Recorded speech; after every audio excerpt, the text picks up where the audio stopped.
ብንለብስ በእናንተ ነው፣ ብንገነባ በእናንተ ነው። በዚህ ሁሉ ነገር እናንተን እንደሚገባ ለእናንተ መሆን ባለማቻላችን ብቻ እግዚአብሔር ይቅር ይበለን ነው የምለውና እግዚአብሔር ይጠብቃችሁ። ጊዜና ስራ፣ ዘመንና ስራ፣ አባትና ልጅ ተገናኝታችኋል። ብፁዕ አባታችን የሚያቅዱ አባት ናቸው። ህዝብ ሲገኝ አባት አይገኝም፣ አባት ሲገኝ ደግሞ ህዝብ የለም። ሁሉንም አገናኝቷል እግዚአብሔርና ዘመን አገናኝቷችኋል። ጊዜ ገጥሟችኋል፣ ሳላችሁ ተገኝታችኋል። ብዙ ተንከራታችሁ ትንሽ ሳንቲም ባገኛችሁበት ጊዜ የሚያጸድቅ ስራ ወደ እናንተ መጥቶላችኋል። ተጠቅማችሁበታል። አይምሯችሁ ብሩክ ነው፣ ህሊናችሁ የተዘጋጀ ነው። የኢትዮጵያን ቤተክርስቲያን የፈጠረልን የሰራልን እግዚአብሔር ይክበር ይመስገን።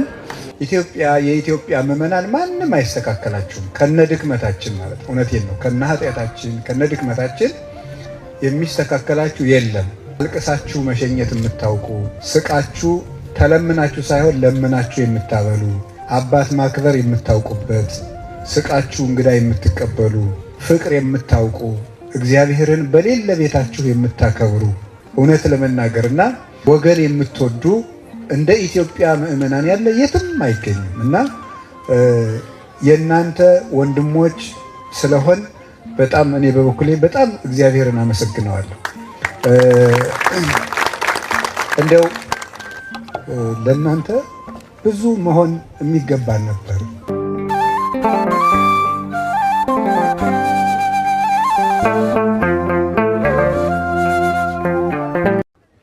በስመ አብ ወወልድ ወመንፈስ ቅዱስ አሐዱ አምላክ። በስመ አብ ወወልድ ወመንፈስ ቅዱስ አሐዱ አምላክ። በስመ አብ ወመንፈስ ቅዱስ አሐዱ አምላክ። ዘለዓለም ሥላሴ ኃይለ እግዚአብሔር አብይ አሜን።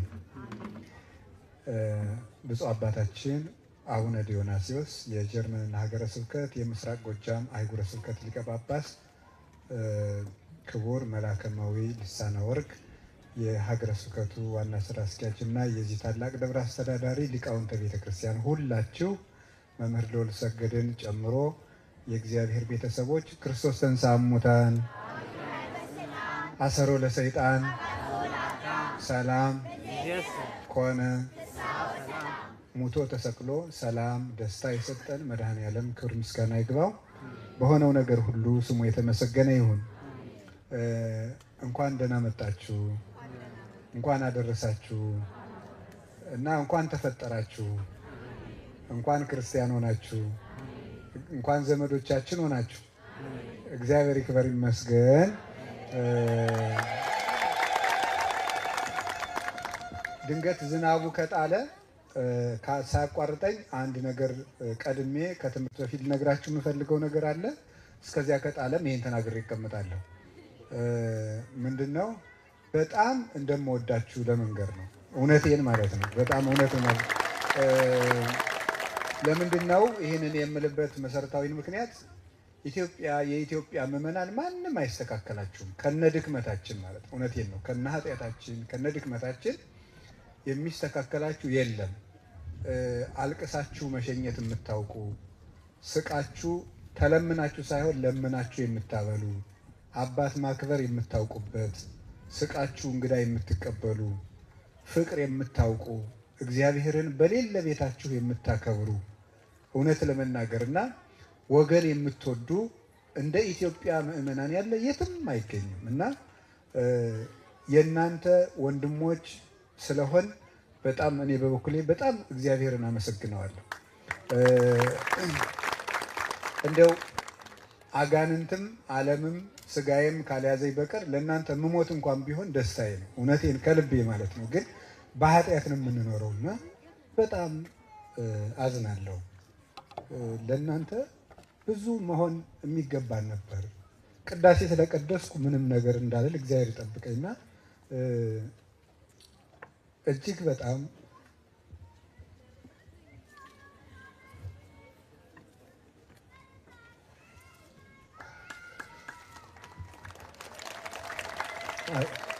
እግዚአብሔር ይመስገን። ምንም እንደው ተምራችሁ ተለፍቶላችሁ ከልጅነታችሁ ጀምሮ ቤተክርስቲያን ወንጌል አስተምራችሁ አይደለምና እግዚአብሔር በምህረቱ ጠብቋችሁ ብቻ የምታገለግሉ ወገኖቻችን ናችሁና ቀንም ሙሉ ሳይ የተረዳሁት ነገር ይሄ ነው። ብንለብስ በእናንተ ነው፣ ብንገነባ በእናንተ ነው። በዚህ ሁሉ ነገር እናንተን እንደሚገባ ለእናንተ መሆን ባለማቻላችን ብቻ እግዚአብሔር ይቅር ይበለን ነው የምለውና እግዚአብሔር ይጠብቃችሁ።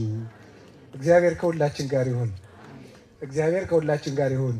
የጀመርነውን ያስፈጽመን። ከዚያው በተረፈ በጣም የሚያስደንቅ ስራ ነው። ጊዜና ስራ፣ ዘመንና ስራ፣ አባትና ልጅ ተገናኝታችኋል። ብፁዕ አባታችን የሚያቅዱ አባት ናቸው። ህዝብ ሲገኝ አባት አይገኝም፣ አባት ሲገኝ ደግሞ ህዝብ የለም። ሁሉንም አገናኝቷል እግዚአብሔር እና ዘመን አገናኝቷችኋል፣ ጊዜ ገጥሟችኋል፣ ሳላችሁ ተገኝታችኋል። ብዙ ተንከራታችሁ ትንሽ ሳንቲም ባገኛችሁበት ጊዜ የሚያጸድቅ ስራ ወደ እናንተ መጥቶላችኋል። ተጠቅማችሁበታል። አይምሯችሁ ብሩክ ነው፣ ህሊናችሁ የተዘጋጀ ነው።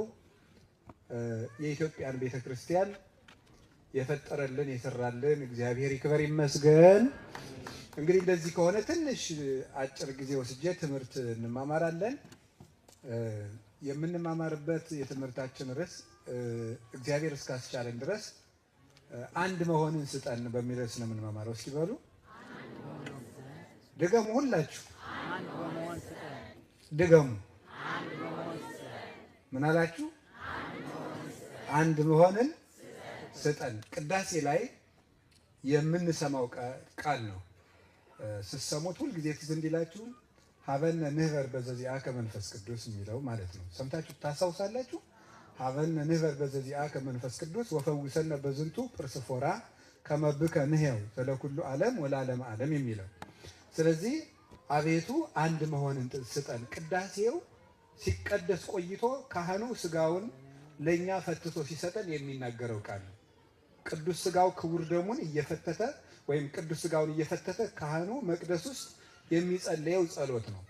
በአንተ ህልው ሆኖ በሚኖር በመንፈስ ቅዱስ አንድ እንድንሆን አድርገን በዚህ ስጋም ፈውሰን ብሎ ካህኑ ይጸልያል። በዚህ ስጋ አድነን፣ በዚህ ስጋና ደም ፈውሰን በመንፈስ ቅዱስ አንድ እንድንሆን አድርገን ይላል። አንድ እንድንሆን አድርገን የሚለውን ዛሬ ስለዚች አንድነት ነው የምነግራችሁ። እግዚአብሔር ፈጠን ፈጠን ስለምላችሁ እናንተም ፈጥናችሁ ትከተሉኛላችሁ። ዝናቡን ለመቅደም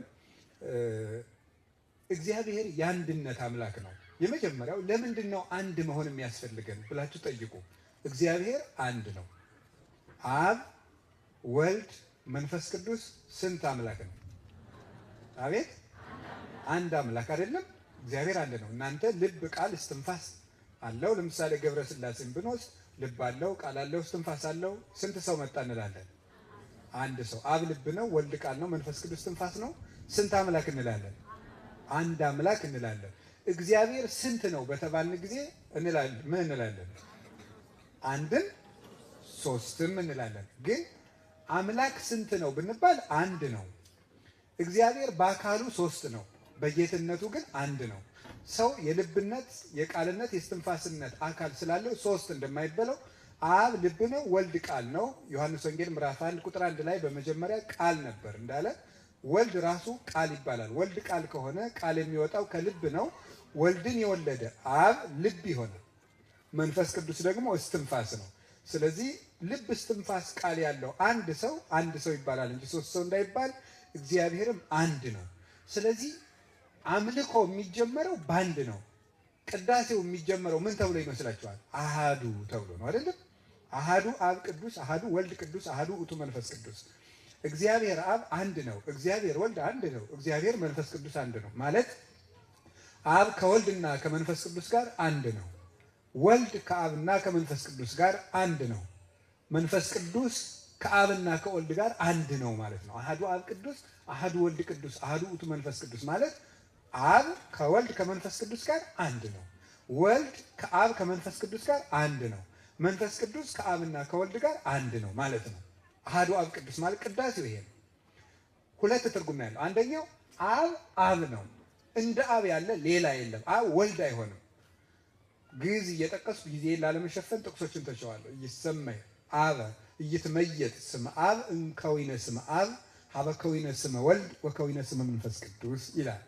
የአብ ስም የወልድ ስም የመንፈስ ቅዱስ ስም ወደ መሆን አይለወጥም። የወልድ ስምም የአብ ስም የመንፈስ ቅዱስ ስም ወደ መሆን አይለወጥም። የመንፈስ ቅዱስ ስምም የአብ ስም የወልድ ስም ወደ መሆን አይለወጥም ማለት ነው።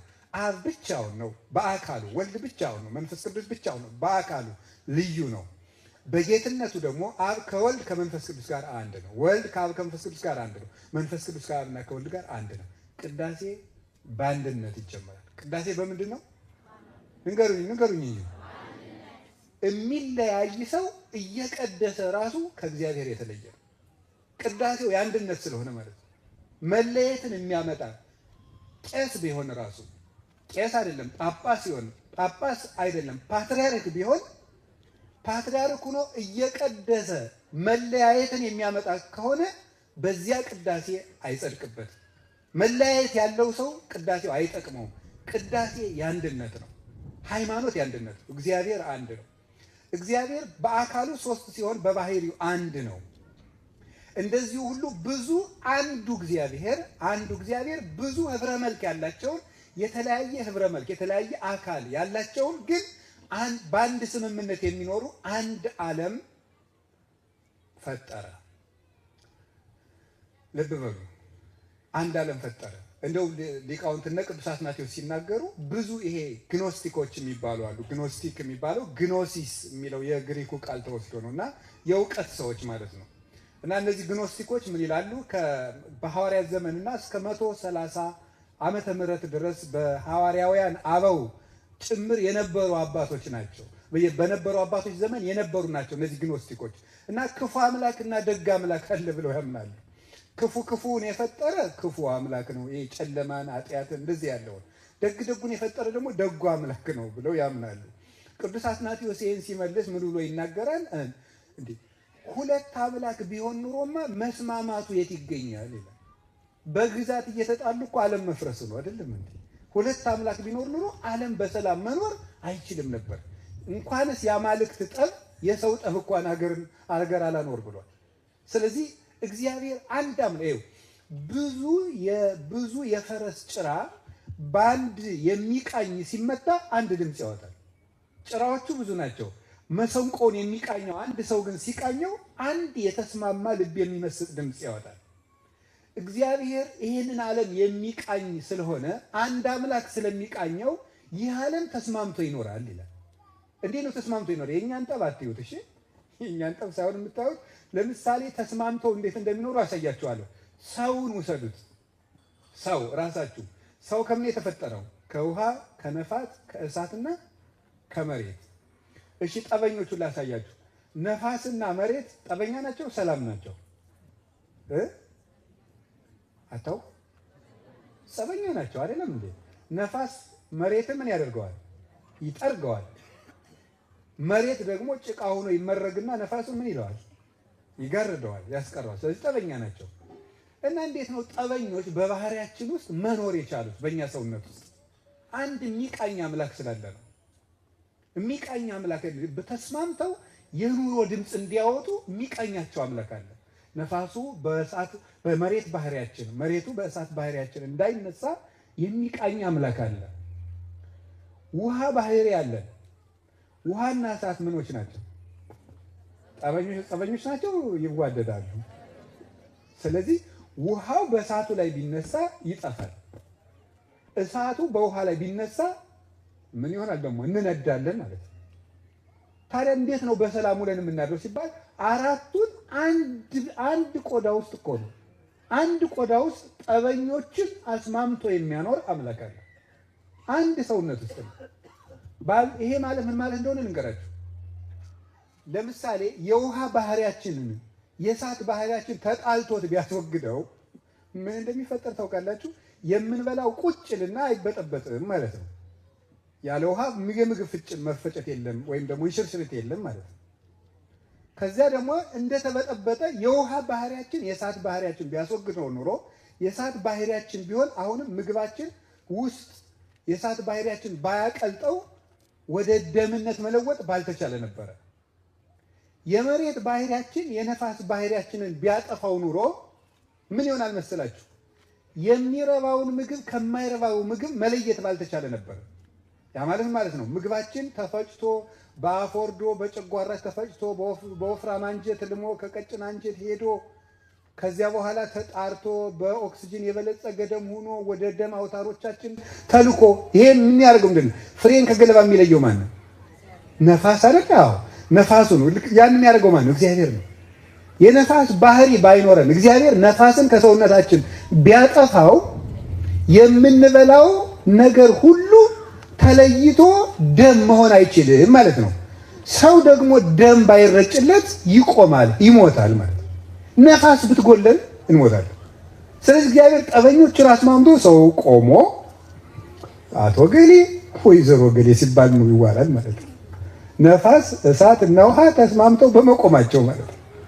ክቡረ ክቡራን ልዑለ ልዑላን የምናከብረው ሰው ሁሉ የጠበኞች ጥርቅም ሆኖ የቆመ እሱ ግን ከወንድሙ ጋር መኖር ያቃተው ፍጡር ሰው እንደዚህ ተፈጣጥሮ የተፈጠረ ነው። ከዚያ በኋላ የሰውነታችንን ስምምነት ላሳያችሁ። ሰውነታችን እንዴት ተስማምቶ እንደተፈጠረ በእውነት ብዙ ህዋሳት ሲሆኑ አንድ ሰው ነው ይላል ቅዱስ ጳውሎስ። ብዙ ህዋሳት ስንሆን አንደኛ ቆሮንቶስ ምዕራፍ 12 ቁጥር 12 ሲናገር ብዙ ህዋሳት ስንሆን ሁሉ ደግሞ በስርዓት የተጋጠመ ነው። ደካማ የሚመስሉን ህዋሳቶቻችን አስፈላጊዎቻችን ናቸው ይላል ቅዱስ ጳውሎስ። ደካማ የሚመስሉን ህዋሳቶቻችን የሚያስፈልጉን ናቸው ይላል። ምን የሚመስሉን ያልኳችሁ? አቤት እስኪ አንድ ጥያቄ ልጠይቃችሁ። የቅንድብ ፀጉር ጥቅሙ ምንድን ነው? ሐኪምም ካለ መመለስ ይችላል እጁን አውጥቶ። ስፔሻሊስት የሚሆን ምንም ይሆን የቅንድብ ፀጉር ምንድን ነው የሚጠቅመው? ሁለተኛ ጥያቄ የቅንድብ ፀጉር ለምን አያድግም? ይሄንን የፈለገ ፊዚሻን አይመልሳል። እንደው ጀግና እለዋለሁ፣ ጭራዬን እሸልመዋለሁ ይምጣና ማለት ነው። እውነት እስኪ ካለ ማለት ነው። እስኪ ካለ እንደው የቅንድብ ፀጉር ለምንድን ነው የማያድገው? ፀጉር ይመገባል አይመገብም? ምንድን ነው የሚመገበው? ደም ይመገባል። ታዲያ ከተመገበ ይሄኛው አንሶት ነው ምግብ፣ ይሄኛው ያድጋል። ይሄ ለምንድን ነው የማያድገው? እኮ አይናችን እንዳይሸፍነው። ትክክል፣ አይናችን እንዳይሸፍነው። ግን እንዴት አለማደግ ቻለ ነው ጥያቄ። ኔቸር ነው የሚለው ሳይንስ። የሳይንስ መደበቂያው ኔቸር ነው። ኔቸሩ ለምን ሆነ ነው። ስለዚህ ሳይንስ ሃውን ይናገራል፣ ሃይማኖት ግን ዋይን ይናገራል ይባላል። ሳይንስ የሚናገረው ምንድነው? ሃው እንዴት ነው ይሄ የሚደረገው ነው። ዋይን ግን መልስ የለውም። ሰዎች ሲተኙ አይናቸውን ይጨፍናሉ። በጣም ጥሩ። አንዳንድ ሰዎች ግን ሲተኙ አይናቸውን የሚገልጡ አሉ። እኔ የአይን ስፔሻሊስት ጠይቄያለሁ። ለምን ብዬ ማለት ነው። መልሱ ኔቸር ነው። ዋይ ለዋይ ሳይንስ መልስ የለውም በእውነቱ። ለምን የሚለውን የሚመልስ ማን ነው? ሃይማኖት ነው፣ እግዚአብሔር ነው የሚመልሰው። እና ለምንድን ነው ይሄ የማያድገው? ይሄ ከግንባራችን የሚመጣውን ጨው ለመቆጣጠር ላበታችን ጨው ስላለው ያ አይናችን ተንቆርቁሮ እንዳያጠፋ በዚህ የመጣውን ላብ እንዲገድብ የተፈጠረ ነው። ቅንድብ ሴቶች ቅንድባችሁን እንዲያትሉታላችሁ አሉ። ሰው ነው የነገረኝ፣ ሰው ነው የነገረኝ። ስለዚህ ብትተው አይሻልም? እውነቴን ነው ማለት ነው። እግዚአብሔር እንደዚህ ብሎ እንደዚህ አድርጎ አስቦ ቢፈጥራችሁ እናንተ ቅንድብ አያሳየኝ እንደው ምን ሆናችሁ ነው? እንደው ማምላክን ከልቤ ነው። እንደው ይሄ ነውር ነው። እውነቴን ነው። ተው። እግዚአብሔር የሰጣችሁን ነገር እየቀነሳችሁ እናንተን ደግሞ እግዚአብሔር ይቀንሳችኋል። ጥሩ አይደለም። እውነቴን ነው። አክብራችሁ የሰጣችሁን ተፈጥሮ የማያድግበት ምክንያት አይናችን እንዲየወረደ እንዳያጠፋው ነው። ቅዱስ ዮሐንስ አፈወርቅ ነው እኔ የተረጎመው ያደለው የቤተክርስቲያን ሊቅ ነው። እንዴት እግዚአብሔር እንዴት አድርጎ እንዳዋቀረን አስደንቆ ነው የሚናገረው። እስኪ አንድ ትእዛዝ ላንሳችሁ። እስኪ ሁላችሁ አይናችሁን እዩት እንጂ እንዴ! አያችሁት? እሺ፣ አንድ ጥያቄ አይን ምን ያስተምረናል? ለምሳሌ በአይን በሉ ሌላውን እናያለን፣ አይንን ግን አናየውም። በእግዚአብሔር በሉ ሁሉን እናውቃለን። እግዚአብሔርን ግን ጨርሰን ማወቅ አንችልም። ስለዚህ አይን የማን ምሳሌ ሆኖ የተፈጠረ ይመስላችኋል? የእግዚአብሔር ምሳሌ ነው ማለት ነው። የእግዚአብሔር ምሳሌ አድርጎ ነው እግዚአብሔር የፈጠረን። እንዲሁ ህዋሳቶቻችን እንዴት ተስማምተው እንደሚኖሩ ቅዱስ ጳውሎስ እንዲህ ይላል፣ አይን ለምሳሌ ብትኮራ ይላል መኖር ትችላለች ወይ? አይን ለምሳሌ እያንዳንድህ እኮ ብትለው ነው ህዋሳትን ነው። ጅብ ሲመጣ እኮ በቀደም ሮጠህ ያመለጥከው እኔ አይቼልህም። አሁን እነግር አለን ትላላችሁ እንጂ እኔ ባየሁት ጅብ ነው የሮጣችሁት። የበላችሁት እንዳያንቃችሁ እኮ እኔ ነኝ ያየሁላችሁ ብትል፣ እስኪ ብቻሽን ወጥተሽ ተቀመጭና አንዱ አፍርጦ ሲጥልሽ ተመልከች ነው አይደለም? የምር እኮ ነው። ቅዱስ ጳውሎስ እኮ ነው የሚለው፣ መጽሐፍ ቅዱስ እኮ ነው። ማምላክን አይደለም። እስቲ አይን ብቻዋን ትቀመጥ፣ አፍርጦ ይጥላታል። ደግሞስ ሁሉም አይን ቢሆን ኑሮ በምን ልንሰማ ኑሯል? እግራችን ሁሉ አይን ቢሆን ኑሮ እንዴት እንደምንውል አስባችኋል? እንኳን ጫማ በቃ ልብሳችን ሁሉ እየወጋው ስናለቅስ ቀኑን ሙሉ መዋላችን ነው። እግዚአብሔር ግን እንዴት እንደፈጠረ ልብ በሉ። አይንን በቦታው እንዲሁም ማምላክ ቅዱስ ጳውሎስ ሁሉ በስርዓት ተጋጥሟል ይላል። አይንን እግር ላይ ቢገጥመው ኑሮ ብላችሁ እስኪ ያስቡ። አያችሁ እግዚአብሔር እንዴት አድርጎ እንዳጋጠመ። እና ማንም አያገባኝም፣ አንዱ ከታመመ ሌላው ይታመማል ይላል ቅዱስ ጳውሎስ ቁጥር 22 ላይ ሲደርስ። ለምሳሌ እኔ ጣቴን ድሮ ጥፍር መጥመጥ ይባላል በገጠር ሳይንቲፊክ ኔሙን አላውቀውም፣ ይቅር በሉ። ጥፍር መጥመጥ ነው የማውቀው። ምንድን ነው የሚባለው? ጥፍር የሚያወልቅ በሽታ አለ የሚጨቀ። አሁን እሷ ብትታመም ጭንቅላት ወይም አይምሮ አይን አያገባኝም፣ የታመመው ጥፍር ነው እዚያው እንደ ፍጥርጥራቸው ነው የሚለኝ ሀገር ሰው ቢል። ለምሳሌ የእግር ጣት ነው የታመመች፣ እኔ ምን አገባኝ ቢል በጣም ግሩ። ጥፍር ይታመማል። ጥፍር ሲታመም ሜሴጅ ትራንስሚተርስ አሉ፣ ሴሎች አሉ፣ ወደ ጭንቅላት መልእክት የሚያደርሱ ማለት ነው። መልእክት ያመጣሉ። ከዛ ነርቭ ሰላም አስከባሪ ነው፣ ጣልቃ ይገባል። የዚያን ጊዜ ሰውየው ይንቀጠቀጣል፣ ሰውነቱ ይሞቃል፣ ጭንቅላቱ ይታመማል፣ እንቅልፍ አጥቶ ያድራል። እግር ጥፍር አንዷ ጥፍር በመታመሟ ራስ እንቅልፍ አጥቶ ያድራል። እንቅልፍ ስናጣ ደግሞ ሰው እንግዲህ የሳይንስ ሰዎች ስንት ነው ሰው 72 ሰዓት ባይተኛ ነው ያብዳል የሚል እንጃ። እንግዲህ እንዴት እንደሚሉ እውነቱ የሆነ እሸት ራሳቸው አረጋግጡ። ደግሞ ባይተኛ ራሱን ያመዋል። ስለዚህ የጥፍር መታመም ሁሉም መተባበር አለበት። ምን ይላል መሰላችሁ? አይምሮ የጥፍር የቁስል መድኃኒት የሚያውቅ የት ነው ያለ ብሎ ያስባል። ያስባል። ከዚያስ እግር ይሄዳል መድኃኒት ወዳለበት። አፍ ምን ያደርጋል? ጥፍሬን አሞኝ ብሎ ይነገራል። ከዚያ እጅ ምን ያደርጋል? መድኃኒት ይቀበላል። ጆሮ ምን ያደርጋል? የመድኃኒትን ኦርደር ይሰማል። ጠዋት 2 ዋጥ ማታ 2 ዋጥ የሚለው ይሰማል። አፍ ይውጣል፣ ጥርስ ይነክስና ያደቃል፣ ጉሮሮ ይውጣል፣ አንጀትም ሁሉ ነገር ተባብሮ በደም አማካኝነት ምናልባት ይሄ ግሉኮስ ካልሆነ በስተቀር ቀጥታ ደም ጋር ግንኙነት ያለው በደም አማካኝነት ተሰራጭቶ ሰውየው ደህና ይሆናል። እነ እግር ሁሉ እነ ጭንቅላት ሁሉ ሰላም የሚሆኑት ጥፍር ሰላም ስትሆን ነው። ጥፍር ሰላም ከሌላት ራስም ሰላም የለውም። አንድነት ማለት ይሄ ነው። ከቃሉ ጋር ናችሁ? የሌላው ህመም የኛ ህመም እንደሆነ ሲሰማን ማለት ነው። በዚህ አሁን ያለንበት የ21ኛው ክፍለ ዘመን መርህ ምንድነው? ከፍተኛ ራስ ወዳድነት ነው ያለበት። ከፍተኛ ነው። የምትፈልገውን ነገር አድርግ፣ የምትፈልገውን ነገር ማንም ለፍላጎት እንቅፋት አይሆንብህ። በራስህ ተማመን፣ ራስህን ብቻ ስማ። ቤተሰብ ላንተ ምንም አይደለም። ስለማንም ግድ አይኖርህ። እንዴ ይሄ ምንድነው የሚባለው? 100% ኮንፊደንስ ኔጌቲቭ ኮንፊደንስ ነው የሚባለው እኮ አይደለም? እንዴ ሳይኮሎጂስቶችም እንኳን ይላሉ 100% ኮንፊደንስ ራሱ ይጥላል። ስለዚህ ምን ማድረግ ይገባል? አንድ ሰው ስለሌላው ማሰብ። ክርስቲያን ለራሱ የሚኖር አይደለም። በትዳርም ስትኖሩ በጣም የሚያጣላችሁ ነገር ማን ይመስላችኋል? የሌላውን ህመም ትኩረት አለመስጠት ነው።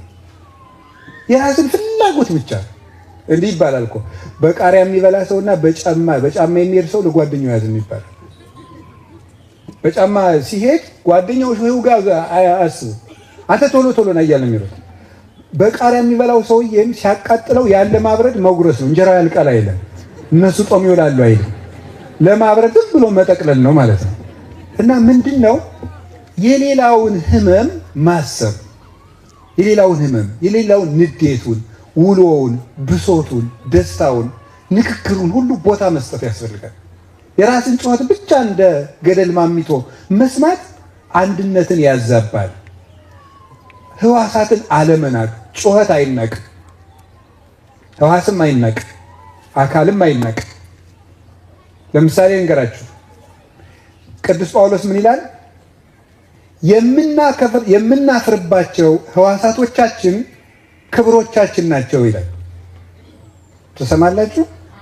የምናፍርባቸው ህዋሳቶቻችን ክብሮቻችን ናቸው። ገብቷችኋል? ነገሩኝ እንጂ ምን የምንልባቸው አካሎቻችን የምናፍርባቸው ግምኖቻችን ናቸው አለ። ክብሮቻችን ናቸው አለ። ይበልጥ ለምናፍርበት አካል ይበልጥ ልብስ እናለብሰዋለን፣ ይበልጥ እናከብረዋለን። ያ ማለት ምን ማለት ነው? የምንንቀው ሰው ክብር ይሆነናል ማለት ነው። የምንንቀው ሰው ነገ ተነስቶ ክብር ይሆናል። ጌታችን መድኃኒታችን ኢየሱስ ክርስቶስ ሰው በመቁጠር ይታወቅ ነበር። ማንም ያልሰማውን ድምፅ እሱ ብቻ ይሰማ ነበር። 5000 ሰው እየተጋፋ አንድ ሰው ጨርቁን ሲነካው ይሰማ ነበር። ለሰው ትኩረት ነበረው ጌታ። የሰው ጉዳይ ይገደው ነበረ። በሰንበት ሰው ፈውሶ ኧረ በሰንበት ሰው አትፈውስ ሲሉት ምንድን ነበር ያላቸው? ከእናንተ መካከል በጉ ገደል ቢገባበት የማያወጣው ማን ነው? እንደዚያ ከሆነ ከበግማ ሰው አይበልጥም አላቸው። ከበግ ሰው ይበልጣል አላቸው። ትኩረት መስጠት ያለብን ስለዚህ ነው። የእግዚአብሔር ሰዎች አሁን እናንተ በዚህ ሀገር ሁናችሁ ሁሉ የተቀመጣችሁት ዘረኝነት በጣም መጥፋት አለበት። እውነቴን ነው የምነግራችሁ።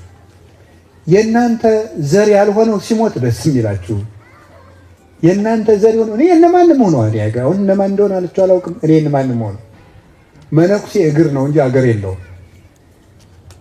እኔ ዘርም የለኝ እግዚአብሔር በሚያውቀው።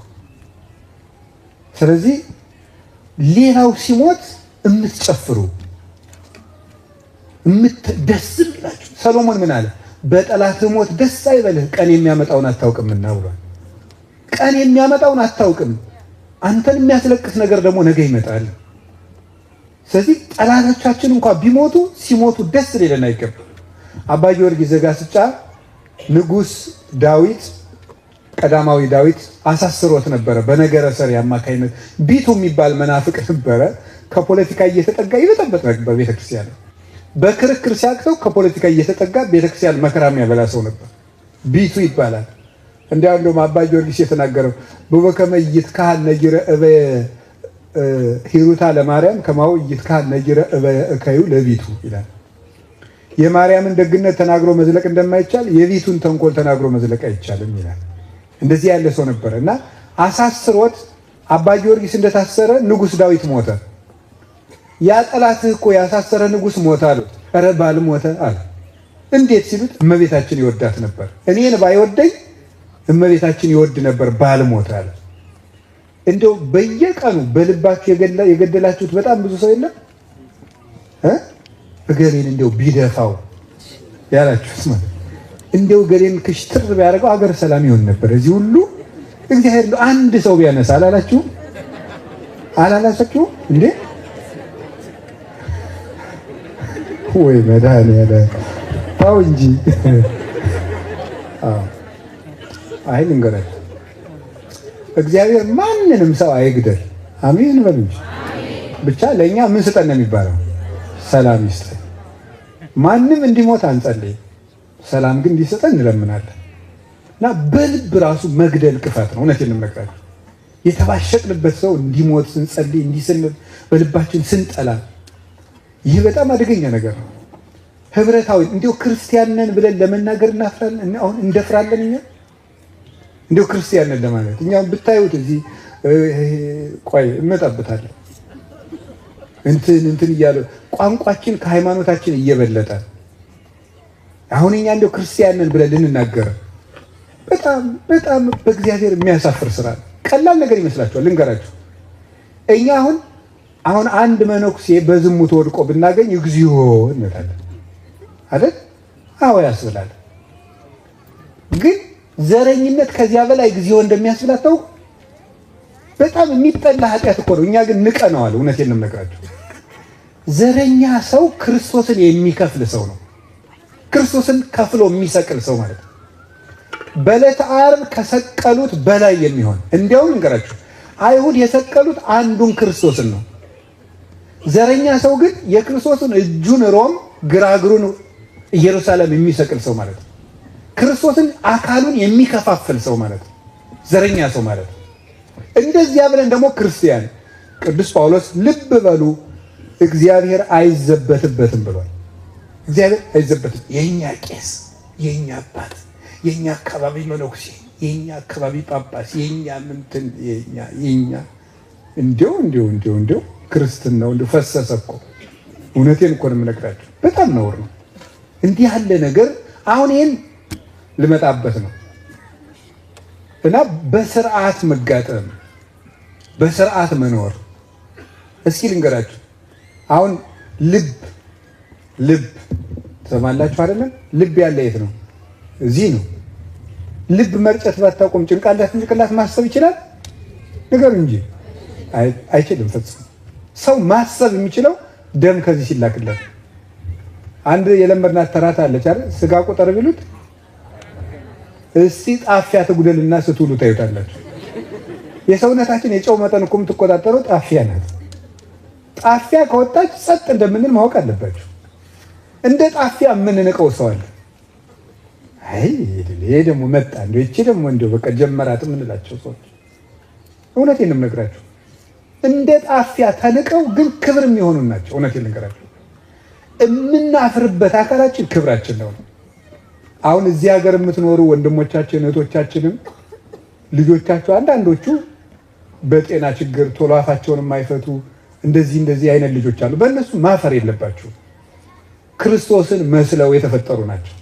እግዚአብሔርን የሚመስል መልክ ታውቃላችሁ። እንዲህ እንዳሉ ቢሞቱ ገነት ይገባሉ። በዚያ ጊዜ ዲዳ የለ፣ ደንቆሮ የለ። ሁሉም ሰው እንደ አዳም ሆኖ ነው የሚነሳው። ደስተኞች መሆን አለባችሁ። የምናፍርበት ልጅ የለንም። እስከተጠመቀ ድረስ ይሄ ምራቁ እንኳን እየተዝረገረገ ቢሞት ክርስቶስን የሚመስል ልጅ ስለወለዳችሁ ደስተኛ መሆን ያለባችሁ። መጨረሻ ላይ በቀኙ ይቆማል። እንዲያውም አጥፍቶ አይፈረድበት፣ በድሎ በግራ ይቆማል ተብሎ አይሰጋም። በቅንነት የሚያርፉ ናቸው እነዚህ። እግዚአብሔር ቀን አለው ይፈውሳል። እንዲያ እንዳሉ እንኳን ቢኖሩ ማፈር አይገባም። ደስ ነው ሊላችሁ የሚገባው። እውነቴን ነው የምነግራችሁ። እንኳን እንደዚህ የተወለደ ልጅ ይቅርና በሆድ ውስጥ ያለ ጽንስ 40 ቀን ጽንስ ካለፈው በኋላ የወረደ ጽንስ እንኳን ቢሆን ኋላ አዳምን አክሎ እንደሚነሳ ታውቃላችሁ። ሔዋንን አክሎ ነው የሚነሳ። ያ ልጅ ይጸድቃል። እናቱ ናት የሚፈረድበት። 40 ቀን የሆነው ጽንስ ቢወርድ ያ ልጅ ሲነሳ አዳምን አክሎ ይነሳል። ሴቷም ሔዋንን አክላ የምትነሳ በቀኝ ይቆማል ያ ልጅ ማለት ነው። እና የእግዚአብሔር ሰዎች በዚያውም ደግሞ ጽንስ አታስወርዱ። የፈለገ ባሎቻችሁ ጋር ብትጣሉ ምን እንደው ፍቅረኛም በሉት። ሲጀመር ፍቅረኛ የሚባል ጋብቻ የለም። እንደው የጀመራችሁ ካላችሁ ነው። የጸነሳችሁን ካለ አታስወርዱ። ልጅ ጥሩ ነው። ክርስቶስን የሚመስል ፍጡር ነው። በምንም ነገር አትፈሩ። ከቃሉ ጋር ናችሁ። እግዚአብሔር ከሁላችን ጋር ይሁን። የምናፍርበት አካላችን ምናችን ነው? በሉ ነገሩኝ እንጂ። አዎ ክብራችን። አዎ ይቅር በሉ። አንድ ሰው አሁን የሚጸዳዳበት አካሉ ችግር ቢገጥመው እንዴት እንደሚሆን አስባችሁት? የምናፍርበት አካል ምናችን ነው አለ። እንደዚህ አድርገን እንቆጣጣ መስለን የወጣ ነው እኮ እግዚአብሔር የዚያን ቁልፍ ስለያዘልን። ተክለ ሃይማኖትን ከልቤ እኮ ነው ማለት ነው። አሁን እናንተ የሚያስጸይፍ ነገር ተናግሬ ይመስላችኋል? አልተናገርኩም። እግዚአብሔር እንደዚያ ስላደረገልን ነው። ወይ አቶ ገሌ አቤት መልኩ፣ ወይዘሮ ገሊት መልኳ እንደዚህ የሚባለው እኮ እግዚአብሔር ማህተም ዞልን ነው። አያችሁ እግዚአብሔር ግን እንዴት አድርጎ በጣም መናኛ እኮ ነን። እግዚአብሔር ባያከብረን ኖሮ ግን እኛ እግዚአብሔር አሁን እግዚአብሔር ሆይ ሽንት ቤት እንድጸዳዳ ስለፈቀድክልኝ አመሰግናለሁ ብላችሁ ያውቃላችሁ? ትዝ ብላችሁ ያውቃል? አንድ ቀን እኮ ቢዘጋን እኮ እንደ ድመት ነው እንዲህ የምንለው። እውነቴን ነው። ይሄ የተበላ ፓስታ ድንች እንጂ አንፈርጥ ነገር ወደ ላይ ብንወጣ ወደ ታች ብንወርድ አይ እኔ ላስቃችሁ አይደለም፣ የእውነቴን ነው። እግዚአብሔርንም እንድታመሰግኑት ነው። እንድታመሰግኑት ብቻዬን ነኝ ሰው የለኝ እንዲህ የለኝ እምልም ብዙ ስለሆነ ማለት እግዚአብሔር እንዲህ አድርጎ አበጥሮ ጥንቅቅ አድርጎ ነው የፈጠረን። ልቅም አድርጎ ነውር የሌለን አድርጎ እና አካሎች ይኸው ቅዱስ ጳውሎስ ምን እንዳለ ታውቃላችሁ? ሁሉ በስርዓት ተጋጥሟል። እስኪ በሉ በሞት ይበሉ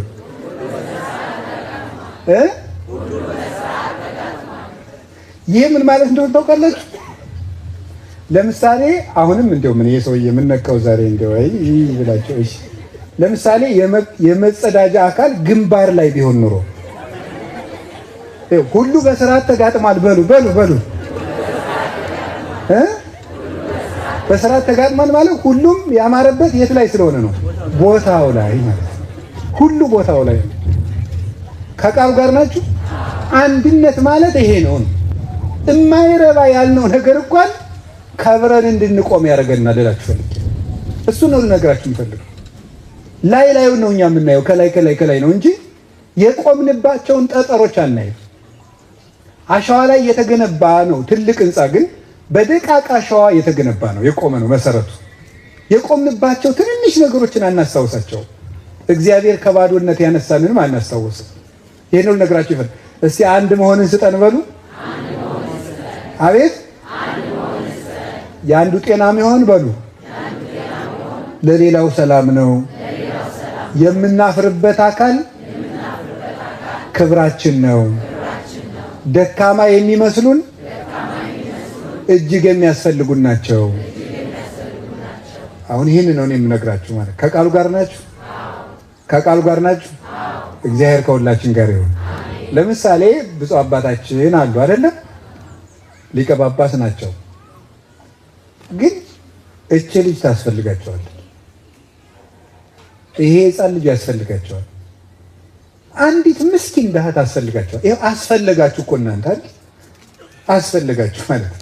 ያለ እናንተ ምንም ፈቅ አላል። አቤት እኮ አሁን መምህር ልሰገድ አድርገው የመረቋችሁ እንዴት ይሁን? ያለ እናንተ ወይ ፍንክች አንድ እርምጃ ራሱ ሙዬ ምንም አስፈላጊ ናችሁ። አያችሁ አስፈላጊነታችሁ ታየ ማለት ነው። አሁን ምን ማለት ነው ያለብን? ህብረት ያስፈልገናል እምላችሁ ለዚህ ነው። ቤተ ክህነት ከልጆቹ ጋር ህብረት ሊኖረው ይገባል። ምዕመናንም ከአባቶቻቸው ጋር ህብረት ሊኖረን ይገባል። ማንም ራስ ብቻውን የትም አይደርስም፣ እግርም ብቻውን አይቆምም። እናንተም ቢሆን ብትመጻደቁ እግር እኔ እኮ ነኝ ጀግናው ቢል እናንተ እግር ብትሆን ማለት እኔ እኮ ነኝ የሩጫ ማመልጥላችሁ ቢል ማን አዞህ ነው አይደለም? እግር ነው የሚመራ ራስ ነው? እስኪ ንገሩኝ እንጂ ጫማ ነው የሚሸከም እግር? ጫማ እግር ማን ነው የሚያነሳ? እግር ነው። ስለዚህ እግር ነው ተሸካሚ፣ ጫማ ነው እግር ነው ማለት ነው። ጫማን ማን ይሸከመዋል? እግርን ማን ይመራዋል? ራስ ይመራዋል። እግርን ብቻውን የለም፣ ራስን ብቻውን አይጠቅምም። የምንረባው አንድ ላይ ስንሆን ነው። ከቃሉ ጋር ናችሁ? አሁን የኢትዮጵያ ኦርቶዶክስ ተዋሕዶ ቤተክርስቲያን ብዙ መከር አለባት። መከር ያልተሸከፈ መከር። ለምሳሌ አውሮፓ ወይም አሜሪካ ያለውን ሕዝብ በምን አይነት ሁኔታ ነው ያለ ብላችሁ ብትጠይቁኝ እንደ አውሮፓ ተናገር ቢባል በእኔ ቅኝት ማለት ነው አንዳንዱ ካቶሊክና ኦርቶዶክስ አንድ ነው መስሎት ከካቶሊክ ቤተክርስቲያን የሚሄድ ነው። አንዳንዱ ኦርቶዶክስ ስለተባለ በስም ትክክል መስሎት ከምስራቅ ኦርቶዶክስ፣ ከግሪክ ኦርቶዶክስ፣ ከራሻ ኦርቶዶክስ ቸርች የሚሄድ ነው። አንዳንዱ ጴንጤ የሆነ ነው። አንዳንዱ ደግሞ ዘሩን አምላክ አድርጎ የተቀመጠ ነው። አንዳንዱ ደግሞ በሱስ ተጠምዶ መከራውን አይቶ ቤት ጨልሞበት የተቀመጠ ነው። አንዳንዱ እምነት የለሽ የሆነ ነው። ይሄ ነው ማለት ነው። እቤት ውስጥ ያለ ነው ደግሞ ይቅር በሉኝ ስርዓት የሌለን ብዙ የጎደለን። እንዲህ ለመሆን ምን ያስፈልገናል ስትል አንድ መሆን አለብን። እስኪ አንድ መሆን በሉ። በሞት ይሄ ሰው ራሱ አንድ ከሆነ የቤተ ክርስቲያን ትንሣኤ ይኖራል። እንዴት አንድ እንደምንሆን ልንገራችሁ ትንሽ ከቃሉ ጋር ናችሁ። ለምንድን ነው አንድ እንደምንሆነው? እግዚአብሔር አንድ ስለሆነ በሉ። እሺ ለምን አንድ እንሆናለን? ሁለተኛ ለምን አንድ እንሆናለን? እውነት አንድ ስለሆነ በሉ። እሺ ስንት አምላክ አለን? በጣም ግሩ። ስንት ቤተክርስቲያን አለን? በስንት ቤተክርስቲያን እናምናለን ነው የምትሉት? በጣም ጥሩ። ስንት ጥምቀት አለን? ስንት ቁርባን አለን? ስንት ሊቀ ካህናት አለን? ማን ነው? ጌታችን ኢየሱስ ክርስቶስ። ስንት መምህር አለን? አንድ መምህር ነው ያለን እኮ አይደል? ማን ነው እሱ? ጌታችን ኢየሱስ ክርስቶስ ነው። የማቴዎስ ወንጌል ምዕራፍ 23 ቁጥር 9 ላይ ኢትረስዩ መምህራነ በዲበ ምድር እስመ አሐዱ ውእቱ መምህርክሙ ዘበሰማያት፣ ምድራዊ መምህር አታብጁ በሰማይ ያለ መምህራችሁ አንድ ነውና። ስንት አባት አለን? አባቶቻችን ሆይ በጣም ብዙ የሆናችሁ ነው የምንል። አባታችን ሆይ በሰማይ የምትኖር ነው የምንለው። ስትጸልዩ አባቶቻችን ሆይ ነው አባታችን ሆይ ነው የምትለው። በየት የምትኖረው? ስለዚህ ለምን አንድ እንሆናለን? አንድ አምላክ ስላለን በሉ። ለምን አንድ እንሆናለን? አንድ አባት ስላለን በሉ። ለምን አንድ እንሆናለን? አንድ መምህር ስላለን በሉ።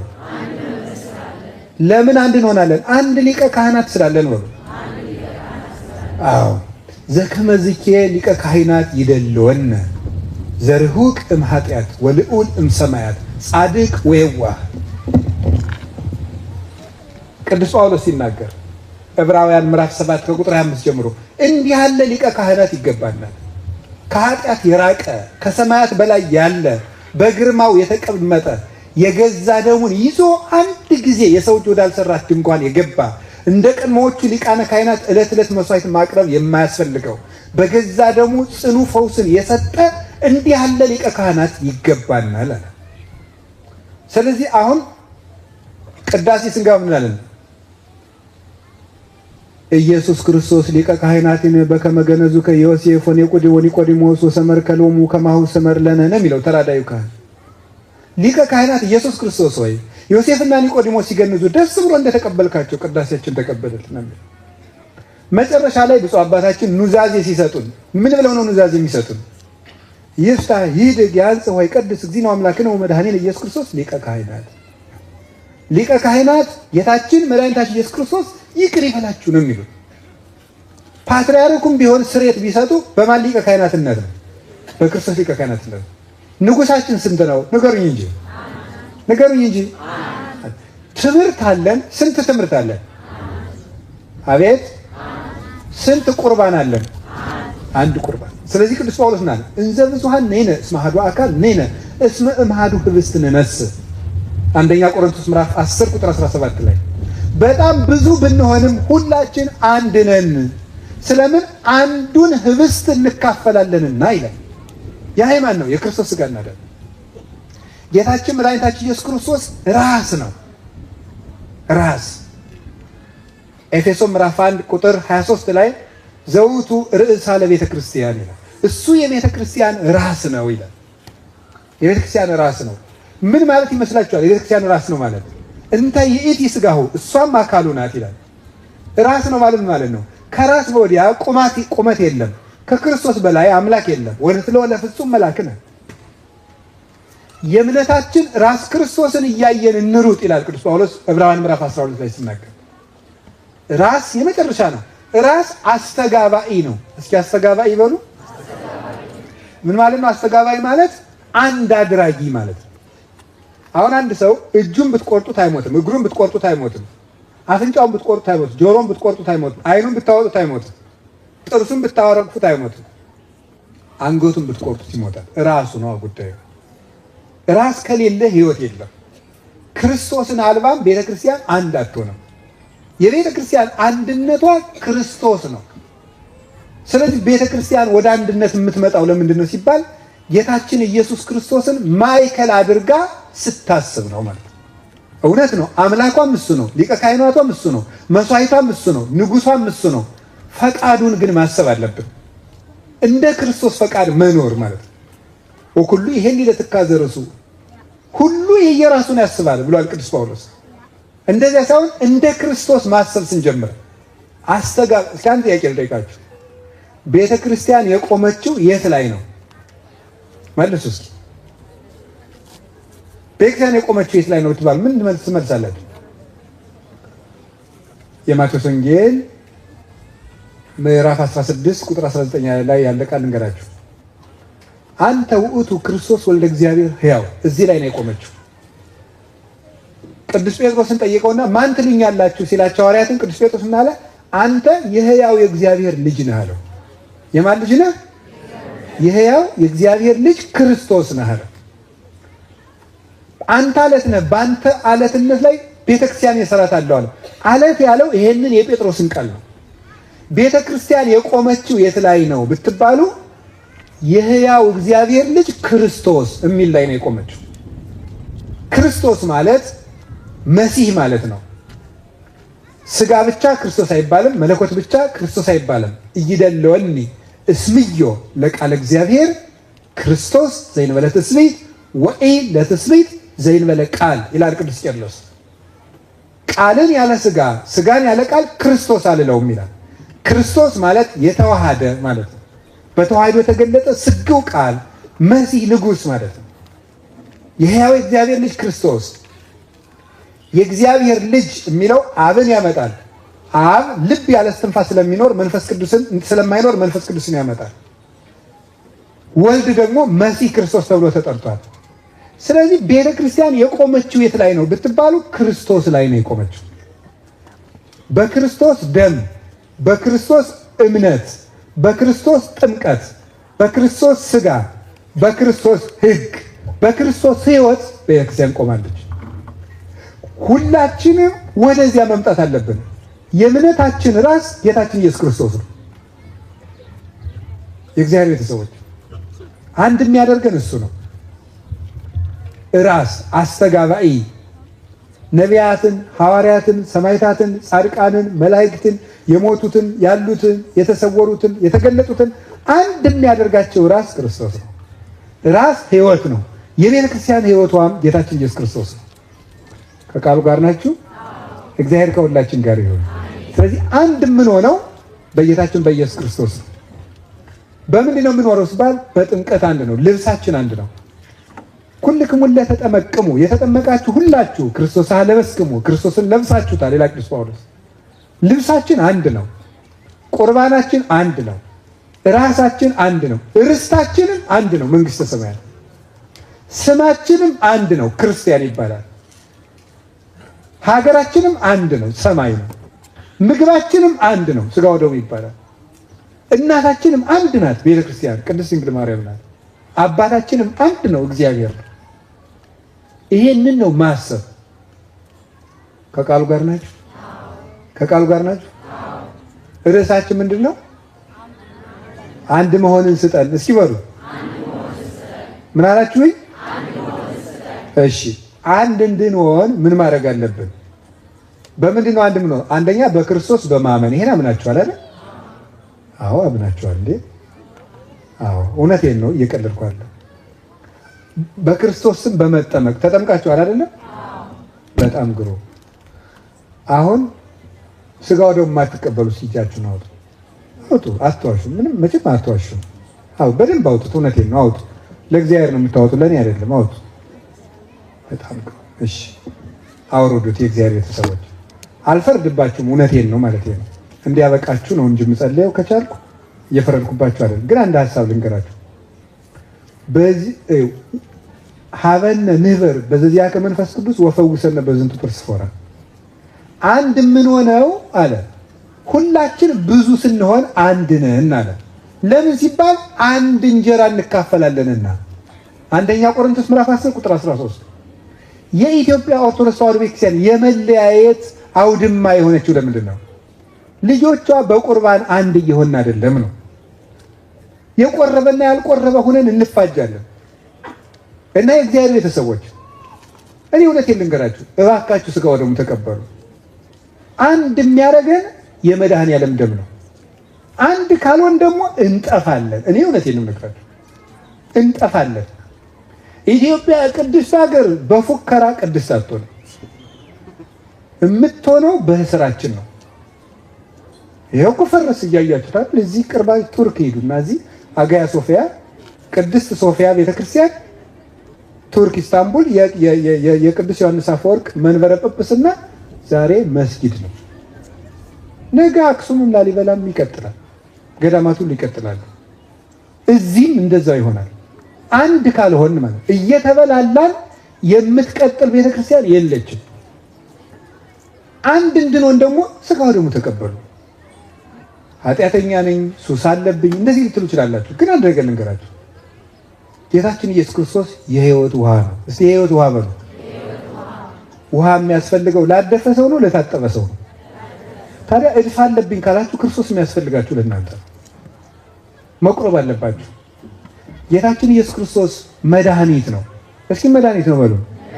ሕዝቡን ወገኖቹን ከኃጢአት ያድናልና ምን በላቸው? ስሙን ኢየሱስ በለው። የማቴዎስ ወንጌል ምዕራፍ 1 ቁጥር 20 ኢየሱስ ማለት መድኃኒት ነው። መድኃኒት የሚያስፈልገው ለታመመ ነው ለጤነኛ ነው? ታዲያ የኃጢአት ህመም ካለባችሁ ክርስቶስ የሚያስፈልጋችሁ ለእናንተ። እውነቴን ነው የምነግራችሁ። ከቃሉ ጋር ናችሁ? እና እባካችሁ ሥጋው ደሙ ተቀበሉ። ያገባችሁትም ሥጋው ደሙ ያረጀ ሰው ነው ያላችሁ ማን ነው? እንደው የእውነቴን ነው። እባካችሁ ቁረቡ። ለምንድን ነው ብርሃን እያለላችሁ በጨለማ የምትኖሩት? አባት እያላችሁ ድሀ አደግ ለምን ትሆናላችሁ? እረኛ እያላችሁ ለምን የተበተነ በግ ትሆናላችሁ? ጌታችን ኢየሱስ ክርስቶስ እኮ መልካም እረኛችን ነው። ወኖላዊ ሰሄር ይመጡ ነፍሶ ቤዛ ነፍሰ ቢጽ አባግኢሁ። ቸር እረኛ ሰውነቱን ለበጎቹ አሳልፎ ይሰጣል አለ። አነ ውእቱ ኖላዊ ኄር ዘበአማን፣ እኔ እውነተኛ የበጎች በር ነኝ። ዘወአንተ አቤ ውእቱ ይድህን፣ በእኔ በኩል የሚገባ እሱ ይድናል። ይበው ይወፅ፣ ይገባል ይወጣል፣ ወይ ረክም ራእይ መሰማሪያም ያገኛል ብሎ ነግሮናል። ከለመለመ ሳር ከጠራ ውሃ አድርሶናል ጌታ። እና ሁላችሁም ንስሐ ገብታችሁ ቅዱስ ሥጋውን ክቡር ደሙን ተቀበሉ። እኔ ካጠረ ሰኔ እስኪያልቅ ከረዘመ እስከ መስከረም ድረስ የቤት ስራ ሰጥቻችኋለሁ። ሥጋው ደሙን እንድትቀበሉ ሁላችሁም። እውነቴን ነው። ክርስቶስ ሞቶላችኋል። የሞተ ደግሞ ሥጋውን ሊያበላችሁ ነው፣ ደሙን ሊያጠጣችሁ ነው። ምን ጨነቀኝ ብላችሁ ነው የምትራው? ብታድፉ ይቅር ብሎ የሚመግብ አምላክ እያለ መኑ ይመስለከ ምና ማልክት እግዚኦ፣ ከማልክት እንዳንተ ያለ ማን ነው ይለናል። ደስ ነው የሚለኝ የማስሰማው፣ እናንተም ደስ ይላችኋል። ከማልክት እንዳንተ ያለ ማን ነው? አንደኛ ከጣዖት በውሸት አምላክ ተብለው ከተጠሩ ከጣዖታት እንዳንተ ያለ ማን ነው? ጣዖት እኮ ልጅ የሚያሳርድ ነው። አንተ ግን የገዛ ሥጋህን የምትሰጥ ነው፣ የገዛ ደምን የምትሰጥ ነው። ጣዖታት ግን ልጅ እያሳረዱ የልጅ ደም ያስገብሩ ነበር። አንተ ግን ይልቁን የገዛ ደምን የምትሰጥ ነህ። እንዳንተ ያለ ማን ነው? ሊቁ ቅዱስ ያሬድ ያዕቆብ ዘስሩግም ይናገራል። በሙሽራዋ ሥጋ ልጆቿን የምታሳድግ ሙሽራ አይታችሁ ታውቃላችሁ ይላል። እሷ ማን ናት? ቤተ ክርስቲያን ናት። እንግዲህ በልታችሁ ይጽደቁ ያለና አምላክ እሺ ካላልነው ሥጋችን የሚበሉት ይመጡልናል ከተሻለ። እና እባካችሁ ሥጋው ደሙ ተቀበሉ ሳይመሽ። እኔ እንደው ስለ መድኃኒዓለም አላችሁ ናቸው። እንደው ምን መወጣችሁ? ንስሐ ብቻ መግባት ነው የሚጠበቅባችሁ። ነገ በኃጢአት በወድቅ እሳት በሉ ብሞት እሳት ትሉ ብትሞቱስ? አንደኛ። ሁለተኛ ደግሞ ማን ነው ንጹሕ ነው የሚቀበል? ከታችኛው ዲያቆን እስከ ላይኛው እስከ ቅዱስ ፓትርያርኩ ቢሆን ጌታ ሆይ ይቅር በለኝ እያለ የሚቀበል ሁሉ ንስሐ ባይኖር ኑሮ መቁረብ የሚችል ፍጡር የለም። ምናልባት እመቤታችን ንስሐ ባይኖር ነው። ሐዋርያት እንኳን ስንት ቀን ተንሸራተው ነው ጌታ መልሶ ያጸናቸው። ስለዚህ ቅዱስ ሥጋውን ክቡር ደሙን ከተቀበል ሁሉም ክርስቲያን ቆራቢ ከሆነ ቤተክርስቲያን ወደ ልዕልናዋ ትመጣለች። እኔ የምነግራችሁ ይሄ ነው። መቁረብ የጀመራችሁም ከ40 ቀን በላይ ሳትቆርቡ አትቀመጡ። ባለትዳሮችን ጭምር ማለት ነው። መቁረብ አቁማችሁ ትኖሩና ስትጠራጠሩ ነው ቁርባን ትዝ የሚላችሁ አንዳንዶች ማለት ነው። ሚስቲቱ ባሏን ስትጠረጥረው እንቁረብ ትለዋለች። ድሮ ግን አላለችውም። ባለየው ሚስቲቱን መጠርጠር ሲጀምር እንቁረብ አንቆርብም ካልክ የጀመርካት ነገር አለች ይባላል ማለት ነው። የዚያ ጊዜ ደግሞ እስኪ የምታመጪውን እናያለን ብሎ እሱም እምቢ ይላል። ስለዚህ የእግዚአብሔር ቤተሰቦች ቅዱስ ሥጋውን ክቡር ደሙን ተቀበሉ። ጌታ ሕይወታችን ነው። እንዲህ አለ፣ እኔ ከሰማይ የወረደ የሕይወት እንጀራ ነኝ አለ። የሞት እንጀራ እየበላችሁ አይደል? የሕይወት እንጀራ እንዴት ነው ትዝ የማይላችሁ ዘመዶች? የሕይወት እንጀራ እኮ ነው ጌታ። የምትበሉት የዚህ ሀገር እንጀራ እኮ እንዴት ነው ለፍታችሁ የምትበሉት? እዚህ ሀገር የምሰማው ተደጋግሞ አንድ ድምፅ አለ። ምንድነው? ስራ የሚል ስራ ልገባ ስራ ጥሩ ነው። በጣም ማለት ጥሩ ነው። ይሄ ጥሩ ነው። ስራ ጥሩ ነው። ግን ደግሞ የዚህ የአውሮፓ ሲስተም ጥሩ ነው። እያበላ ብቻ የሚገል ነው። ሀብታም አያደርግም። ተበላላችሁ በአዙሪት ነው የምትጨርሱት ገንዘቡን ማለት ነው። በቃ ያልቃል። እንደዚህ እየዞረ ያልቃል። እንደዚህ በሩቲን ነው የሚያልቅ። ታፈራላችሁ፣ በሲስተም ይወስዱታል። ከዛ ይበላል። ከዛ ኋላ ስለምጦርህ እያለ ደግሞ ይወስዳል። በቃ እንደዚህ ፍሪክሽን የሌለው መኪና ማሽከርከር ማለት ነው። እዚያው ላይ መርገጥ ማለት ነው። እዚያው ላይ እንዴ! ለዚህ እኮ ነው ድክም ብትሉት እናቶች፣ ይሄንን እንኳን ደክማችሁ ትበላላችሁ። ለዚሁ ደግሞ ነን ኦርጋኒክ የሆነ ቅጥ የሌለው ማለት ነው፣ በሽታ የሚያስከትል።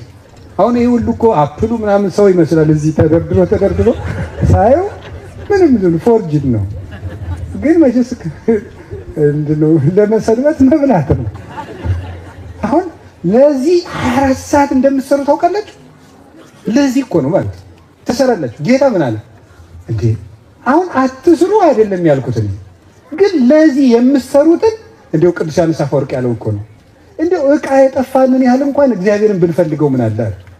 እንደው አንድ ዕቃ ሲጠፋን የምንፈልገውን ያህል 24 ሰዓት እየሰራችሁ እንዴት ለነፍሳችሁ በሳምንት አንድ ቀን አስባችሁ እንኳን ወደ ቁርባን አትመጡ እና ወደ ቅዱስ ሥጋ ወደ ክቡር ደሙ ኑ።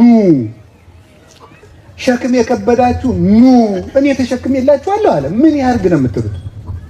ከከበዳችሁ ኑ፣ ደካሞች ኑ፣ ሸክም የከበዳችሁ ኑ፣ የጎሰቆላችሁ ኑ፣ ኃጢአተኞች ኑ፣ የረከሳችሁት ኑ፣ በደሜ ቀድሳችኋለሁ እያለ እኮ ህድግዋ ለእበድ ወይው ስንፍናን ተውና በሕይወት ኑሩ። ኑ የኔን ህብስት በሉ የኔ ጽዋ ጠጡ አለን። እንግዲህ ከዚህ በላይ ምን ያደርግ? ቀላል ሸክም ክርስቶስ ነው። ምን ያደርግ? ተቀብሎ የሚያጸድቅ ሳይሆን ሰጥቶ የሚያጸድቅ አባት እሱ ነው። እንዴት ወከሱ እንርቃለን? እና የእግዚአብሔር ቤተሰቦች የምትወዱኝ ከሆነ ቃለ ሕይወት ያሰማልን ከምትሉኝ በላይ የዛሬ ዓመት ቆርባችሁ ባገኛችሁ ደስታውን አልችለው። እውነት ከልቤ ነው የምነግራችሁ። እንደው እውነቴን ነው። እናንተ ንስሐ ገብታችሁ የሚፈረድ ካለ ራሱ እግዚአብሔር በእኔ ይፈርዳል። አይፈረድባችሁ። ንስሐ ገብታችሁ ቁረቡ። ምንም አይደለም። መቱን ተናዘዙ፣ ተዘጋጁ። ድፈሩት አይደለም ያልኩት፣ ውደዱት ነው ያልኩት። ድፈሩት ሳይሆን ውደዱት። ለክርስቶስ ብዬ ይህንን ነገር ትቼ ቆርባለሁ በሉ። ከቃሉ ጋር ናችሁ። እግዚአብሔር ካለ እስኪ አንድ መሆንን ስጠን በሉ። እግዚአብሔር በቅዱስ ሥጋው በክቡር ደግሞ አንድ ያደርጋል። ሁለት ሶስት ነጥቦችን ላንሳና ለፀሐዩ ልጨርስ። ሁለተኛ እስኪ አንድ መሆንን ስጠን በሉ። ሁለተኛ አንድ የሚያደርገን የክርስቶስ ወንጌል ነው። እስኪ የክርስቶስ ወንጌል በሉ በሉ ንገሩኝ እንጂ። አሁን አንድ መሆንን ስጠን የምለው ለምን ይመስላችኋል? አሁን የኢትዮጵያ ቤተክርስቲያን መከራ እየበላች ነው። ቅዱስ ሲኖዶስ የማያዘው ሀገረ ስብከት አለ። ሀገረ ስብከት የማያዘው አለቃ አለ። በተለይ ውጭ ሀገር ነው። የአውሮፓዎቹን አላየም፣ እንደዚህም እያየዋቸው ጥሮች ናቸው። ግን ውጭ ሀገር የሚኖሩ ጳጳሳት ባለቃ ቸርነት ነው የሚኖሩት። የእውነቴን እኮ ነው። ስለዚህ ክቡርነትዎ መልአከ ገሌ እንዲያው ሁልምጣ እንዲያው ምን ይላሉ የልማት አርበኛው ምናምን ተብለው ተሞጋግሰው ተደውሎ ምን ተብሎ አይ ብፁዕ አባታችን እንዳይመጡ ከተባለ አይመጡ። ሲያሳዝኑ። ለምን? ህዝቡን የያዙት አለቆች ናቸው። በወንጌል አንድ መሆን መፈራት፣ መዋቅራዊ አንድነት ጠፍቷል። ቀላል ይመስላችኋል? ይሄ ቤተክርስቲያንን እየናዳት ነው። ሊቀ ጳጳስ የማያዘው ቤተክርስቲያን በረት ነው። እውነቱን ልንገራችሁ፣ ፍትሐ ነገሥት አንቀጽ 1 ላይ ጳጳሱ የማይባርከው ጳጳሱ የማያዘው ቤተክርስቲያን በረት ነው። ቅዱስ አግናጢዮስ ቃል በቃል ከእንግሊዝኛ መጽሐፍ ሲምፕል ኦርጋናይዜሽን ነው የሚለው። በቃ ተራ ድርጅት ነው ጳጳስ የማያዘው ቤተክርስቲያን ማለት የሆነ ድርጅት፣ የንግድ ድርጅት አይነት ነገር። ስለዚህ ወደዚህ አንድነት እየሰማችሁ ነው ምዕመናን? እስኪ አንድ መሆንን ስጠን በሉ። አንድ ምን ሆነው በምንድን ነው? በወንጌል። እንደዚህ የምናደርገው ለምን ይመስላችኋል? ይኸው አለቃው ለጳጳሱ አይታዘዝም። ከዛስ ደግሞ ንስሐ አባት ደግሞ እንደፈለጋችሁ ነው የምትይዙት። ቄስ መንክር ካስከፋችሁ ከቄስ ዘለቀ ትሄዳላችሁ። ምን አለባችሁ እናንተ? እንደፈለጋችሁ ነው የምትኖሩት እናንተ ማለት። እስኪ አንድ መሆንን ስጠን በሉ። ይሄ ምንድነው? ወንጌል አላዘን ብሏል። የሆነ ቄስ ካኮረፈ ቦርድ ያቋቁምና በተለይ ወደ አሜሪካ እዚህም ይኖራል፣ የራሱን ቤተክርስቲያን ይከፍታል። 3-4 ወይ የሰፈሩ ልጆች ይሰበስባል፣ ወይም ደግሞ የሆነ ነገር ያደርጋል፣ ይከፍታል። አንዱ ደግሞ ካናደዳችሁ ሌላ ንስሐ አባት፣ ውጭ ያለው ካናደዳችሁ ገዳም ሄዳችሁ መናዘዝ። ድብብቆሽ እኮ የምትጫወቱት። እዚህ ያለው ንስሐ አባት የሰለቻችሁ ሲመስላችሁ የማይታዘባችሁ ቦታ ላይ ሄዳችሁ ንስሐ ትገባላችሁ። አላችሁ። ይሄ ነውር ነው። ይሄ ነውር ነው። አሁን የግብፅ ኦርቶዶክስ ተዋሕዶ ቤተክርስቲያን ምንድን ነው የሚያደርጉት? አንድ ምዕመን ከግብፅ ሲወጣ፣ ለምሳሌ ጀርመን የሚመጣ ከሆነ ከግብፅ ጀርመን ንስሐ አባቱ ማን እንደሆኑ ታውቆ ነው የሚመጣው። ደብዳቤ ይዞ ካልመጣ ማንም ቄስ ጀርመን ውስጥ ንስሐ አባት አይሆነው። ስዊዘርላንድ ቢሆን ስዊድንም ቢሆን እንደዛ ነው የሚያደርጉት። ደብዳቤ ይዞ ካልመጣ ንስሐ አባት በፈለገው ጊዜ ስለተመቸው መያዝ አይችልም። እንደፈለግ ነው ምን ሆነው እኛ። ይሄ አንድነት ካልመጣ መዋቅራችን ካልጠበቅ እየጠፋን ነው ምዕመናን። እውነቴን እየጠፋን ነው። ሰው ሁሉ የየራሱን መንጋ እየፈጠረ እየሄደ ነው። እወቁበት። ቤተክርስቲያናችሁን ጠብቁ። እንደዚህ አንድ ነው። ምን ያደርጉልናል? ወንጌል። እስኪ ወንጌል በሉ። ጥሩ። አንድ የሚያደርገን ምን ስንሆን ነው? አንድ ልብ ሲኖር ነው። አንደኛ ቆሮንቶስ ምዕራፍ 2 ቁጥር 16 ላይ እንዲህ የሚል ቃል አለ። ነይነሰ ህሊናሁ ለክርስቶስ ብነ፣ እኛ ግን የክርስቶስ ልብ አለን ይላል። አንድ ጊዜ በሉ ሁላችሁ፣ እኛ ግን በሉ። ድገሙ። የክርስቶስ ልብ አለን በሉ እስኪ። ምን አላችሁ? የማን ልብ አላችሁ? የማን ልብ አላችሁ? ጥሩ ጥያቄ ነው። የክርስቶስ ልብ ምንድን ነው ብላችሁ ትጠይቃላችሁ። እኛ የክርስቶስ ልብ አለን አለ ቅዱስ ጳውሎስ አንደኛ ቆሮንቶስ ምዕራፍ 2 ቁጥር 16። የክርስቶስ ልብ ምንድን ነው ካላችሁኝ፣ ወንጌል። እስኪ ወንጌል በሉ። ጥሩ። የሰው ሐሳቡ የት ውስጥ ይገኛል? የክርስቶስ ሐሳቡ የት ላይ አለ? ወንጌል። ወንጌል የክርስቶስ ልብ ነው። አንድ መሆን የምንችለው እንዴት ስናስብ ነው ስትሉ፣ በክርስቶስ ልብ ስናስብ። እስቲ በክርስቶስ ልብ ስናስብ በሉ። የክርስቶስ ልብ ምንድን ነው? እንደ ራሳችን ካሰብን እንለያያለን። እንደማን ስናስብ ነው አንድ ምን ሆነው? እንደ ወንጌል ስናስብ ነው። እንደ ወንጌል እንድናስብ መማር አለብን። እኔ ዛሬ አባታችንም ይቅር ይሉኛል፣ ሀገረ ስብከቱም ሁሉም አንድ የቤት ስራ መስጠት ፈልጋለሁ ለእናንተ። ትፈቅዳላችሁ? ለራሳችሁ ነው። ስለዚህ አንድ እንድንሆን እንደምን እናስብ። በዚያውም አንድ ደስ የሚል ነገር ልንገራችሁ። እኛ የክርስቶስ ልብ አለን የሚለው ዮሐንስ አፈወርቅ ቆሮንቶስን በተረጎመበት በሰባተኛው ድርሳኑ ሲናገር እንዲህ ይላል። እኛ የፓይታጎረስ ልብ የለንም ይላል። እኛ የሶቅራጥስ የአርስቶትል የፕላቶ ልብ የለንም ይላል። እኛ የንጉሠ ነገሥት የክርስቶስ ልብ ነው ያለን ይላል። ደስ አይላችሁም? እኛ እኮ የክርስቶስ ልብ ነው ያለን። አርስቶትል አሰበው ሞተ፣ ፍልስፍናው ሞተ። ዳርዊን አሰበ ሞተ። ፓይታጎረስ አሰበ ሞተ። ሶቅራጥስ አስቦ ሞተ። ፍልስፍናውም ለራሱም አልጠቀመው፣ መርዝ ጠጥቶ ነው የሞተ። ሁሉም ሞተ። ክርስቶስ ግን አሰበ፣ ተነሳ። የትንሣኤ ልብ ነው ያለን ይላል። የእግዚአብሔርን ልብ እንድናገኝ ተፈቅዶልናል። አንድ የምትወዱት ትልቅ ሰው እንኳ ናማገሌ ነይማገሌት የልቤን ልንገር ሲባል እንኳ ደስ ይለናል።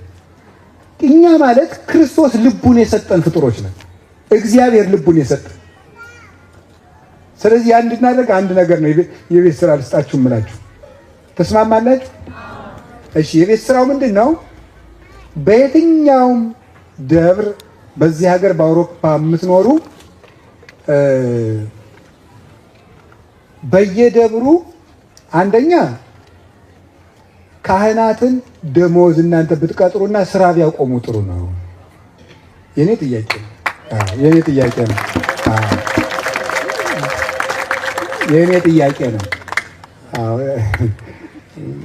ምዕመናን ደጋጎች ናችሁ እኮ ነው እልል ነው የምትሉት እናንተ። ምን ሰው ማስከፋት አትወዱ።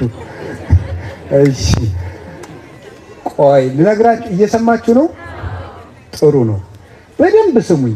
እውነቴን ነው። እኔ ለራሳችሁ ነው የምነግራችሁ። አሁን ለምሳሌ ገዳም ልንገዛ ነው አይደል? ያን ገዳም ማን የሚሸጥልን? ካቶሊክ። ምኑና ነው የምትሸጠው? ሰዋታ ልጆቿ ወደ ኤቲስትነት ሄደውባት ማለት ነው፣ ወይም ዓለማዊነት ወሰደባት። እንግዲህ አሁን ባነበብኩት ወደ 350 ሺህ ሰው ነው ዘንድሮ ከ2004 ከ2005 ጀርመን ብቻ ከካቶሊክ ወደ እምነት የለሽነት ይወጣል። 350 ሺህ ሰምታችኋል? የዛሬ 30 ዓመት ይሄ ቤተክርስቲያን ቢሸጥስ የኛ ልጆችም ጥለውት ሄደው። ታዲያ ምን ማድረግ ይሻለናል? ሰው መስራት። እስኪ ሰው መስራት በሉ ልንገሩ እንጂ ሰው ለመስራት ምን ያስፈልገናል? ልንገራችሁ። ወንጌል ነው አንድ የሚያደርገን ብያችኋለሁ። ምንድነው ማድረግ ያለብን? አንድ ደብር እዚህ ሀገረ ስብከት ያለ ማንኛውም ደብር ቢያንስ አንድ መምህር ሊኖረው ይገባል። የትኛውም ደብር ልጆችን ከጧት እስከ ማታ በእድሜ ለይቶ የሚያስተምር ማለት ነው። አሁን ግብጾቹ ከ3 ዓመት እስከ 6 ከ6 እስከ 12 ዓመት ከ12 እስከ 18 ዓመት ከ18 እስከ 26 ዓመት ላሉት ትምህርት አለ። ከ26 እስከ 40 እያለ የባለ ተዳሮች ትምህርት አለ። ስለዚህ አንድ መምህር ቤተክርስቲያን የማይታጠብ መኖር አለበት። አንድ ካህን ቢያንስ ስራ የማይሰራ ጧትም ማታም ቤተክርስቲያን የሚውል መገኘት አለበት። ለምን? ከጧት እስከ 13 ሰዓት የሚሰራ ሰው አለ። ከሰዓት ፍሪ ይሆናል። ያ ሰው መጥቶ ስትረሱን የሚነግረው አንድ አባት ሊኖር ይገባል። ቤተክርስቲያን መጥቶ የማያጣው ማለት ነው። ጧት ነፃ ሆኖ ማታ የሚሰራ ሰው አለ። ያ ደግሞ ጧት የሚያገኘው አባት መኖር አለበት።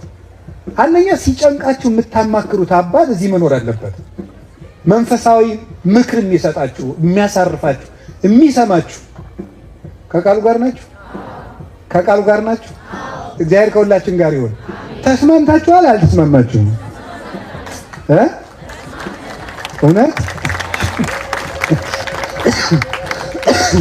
እሺ እንግዲህ እናያለን። እንግዲህ ከቃሉ ጋር ናችሁ? እግዚአብሔር ያስፈጽማችሁ። እግዚአብሔር ያስፈጽማችሁ። ለምሳሌ በዚያውም እስከ መጨረሻው ልናገር። ልትጠሉ ትችላላችሁ። ጥሉኝ። እኔ መኖክሴ ምን በቃ ተናግሮ መሮጥ ምንድነው ልስራ? ለምሳሌ ደብር ያልገዛችሁም አላችሁ፣ በኪራይ የምትኖሩ አይደል? እናንተ ራሱ ደብሩ አንድ መምህር በመቅጠራችሁ ምክንያት 10 ዓመት የሚራዘም ከሆነ ይራዘም። በ10 ዓመት ውስጥ 10 ልጆች እንኳን ያ መምህር ቢሰራልን እነዚያ ልጆች 5 ህንፃ መስራት ይችላሉ። ሰውን የሚተካ ህንፃ ደግሞ አይገኝም። ስለዚህ ህንፃ እንሰራለን እያላችሁ የቋጠራችሁት ብር አንድ መምህር ቅጠሩበት። ለአንድ ካህን ደመወዝ ክፈሉ እና ያ ይቀመጥ። ሲጨንቃችሁ ከዚህ አባት መታችሁ ተናዘዙ። ልጆቻችሁን አስተምሩ። በግምት የሚኖሩ ልጆች ነገ እናጣለን። አሁን ሁሉም ቢናገሩት ሚዲያ አፍጥጦ እያየኝ ስለሆነ ብዙም መነግራችሁ ነበረ። የእውነቴን ነው። እና ችግር ስለሆነ ነው። የዛሬ 50 ዓመት ወይ ምን እላችኋለሁ ምን እንደምንሆን እዩት።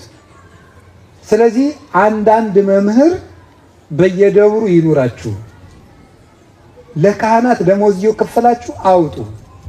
ለምሳሌ ዛሬ ቅዱስ ኤጲፋኒዎስ ነው። ስንት ማውጣት ይችላል? ኒድ በሉ ዋንት በሉ። እሺ ከኒድ እና ከዋንት ማን ነው ጥሩ? ኒድ ነው። ስለዚህ ዋንቶቻችሁን ቀንሱ ነው አይደለም? አዎ ኒድን ብቻ ተጠቀሙ። ዋንት ምንድን ነው? ኒድ የሚያስፈልግ ነገር ነው። ዋንት ማለት ኤቭሪቲንግ ዋት ዩ ኒድ ማለት ነው። እናንተ የምትፈልጉት ነገር ሁሉ ማለት ነው። ከፈለግን በዚህ ላይ መሄድም ያምረናል፣ በዚያ ላይ ያምረናል። እንጀራ በልተን ቆሎም ጥሩ ነው፣ ቆሎ በልቶ ማስቲካም ጥሩ ነው፣ እንትን በልቶም እንትን ጥሩ ነው።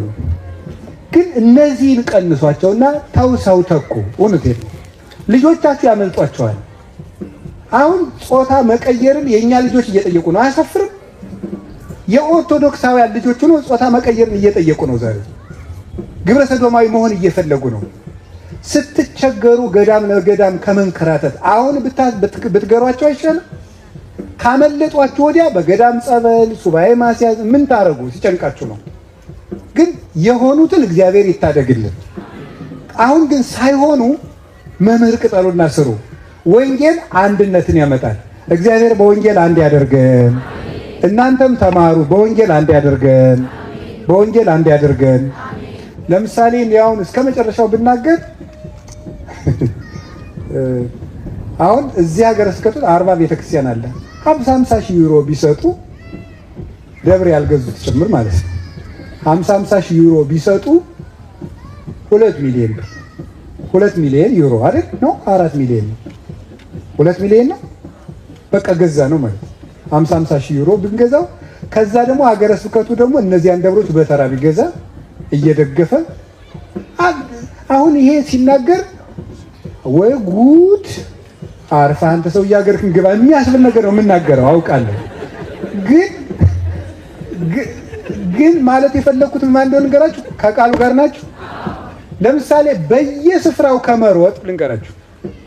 በየስፍራው ከመሮጥ ያልገዙት ራሱ ተሰብስበው አንድ ደብር መግዛት፣ ከዛ ደግሞ ቀጥሎ አንድ ደብር መግዛት፣ ከዛ ደግሞ አንድ ደብር መግዛት ቢሆን በአንድ ጊዜ ሁሉም እንገዛ ነበር ማለት ነው። አሁን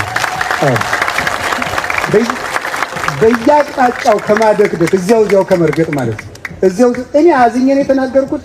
እንደ ሲምፕሊፋይ አድርጉት በኋላ እንደፈለጋችሁ ማለት ነው። እኔ ለሀገረ ስብከቱም ለምዕመናንም ለካህናቱም ለአባቶችም ነው የተናገርኩት። አሁን ምን ይደረጋል መሰላችሁ? የግብፅ ገዳማት ምን ይደረጋል?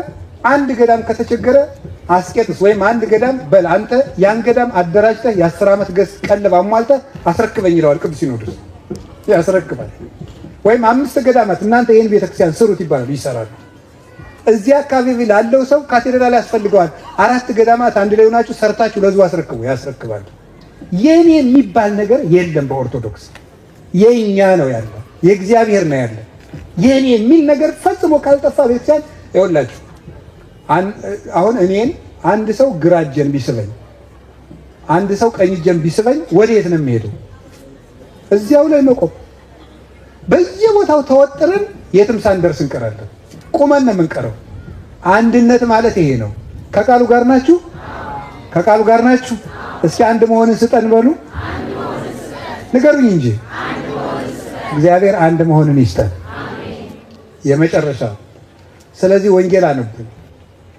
አሁን የተጋባችሁ ሰዎችም በጣም ትልቁ አውሮፓ ውስጥ ያለው ችግር የትዳር ችግር፣ የልጅ አስተዳደግ ችግር ነው አንዱ እና በትዳር የሚያጣላችሁ እንደ ራሳችሁ ስታስቡ ነው። እንደምን ብታስቡ ትታረቃላችሁ? አቤት እንደ ወንጌል ምንድን ነው የሚለው? አንድ ምንድን ነው የሚለው ወንጌል መሰላችሁ? ማን ፍቅር ብቻዬን ይድላኝ አይልም፣ ፍቅር ለራሱ አያስብም ለባልንጀራው ነው እንጂ ይላል። እኔ ነው ጠብ የሚያመጣ እኛ ያጣላል፣ እኔ ግን ያጣላል። ከቃሉ ጋር ናችሁ? የመጨረሻ እግዚአብሔር አንድ የሚያደርገን በምንድን ነው ካላችሁ በመንፈሳዊነት ነው። እስኪ በሉ ነገሩኝ እንጂ ይሄ መጨረሻዬ ነው።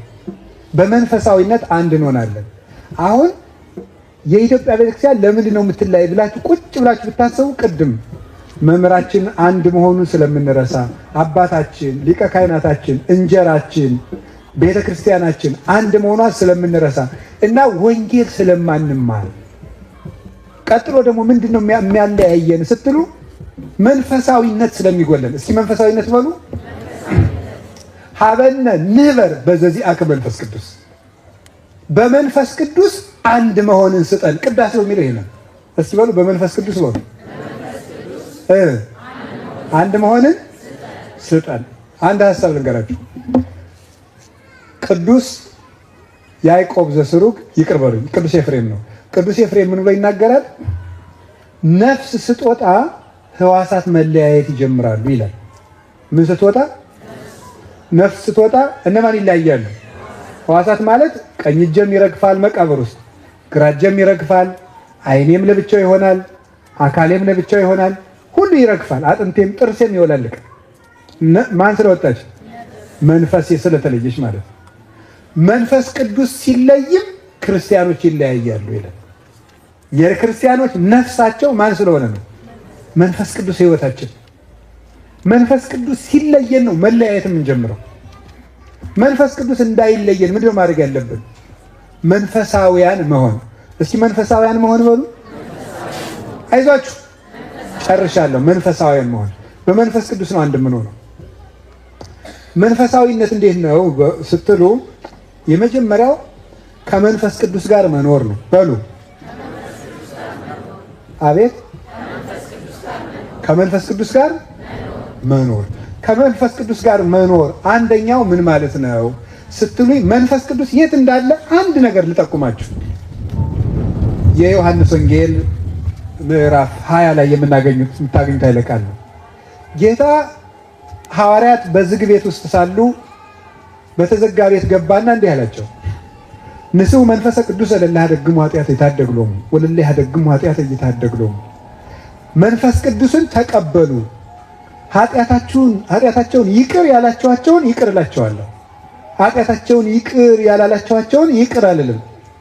መንፈስ ቅዱስን ተቀበሉ አላቸው። ከዚያ በኋላ እናንተ ይቅር ያላችሁትን ይቅር እላለሁ አለ።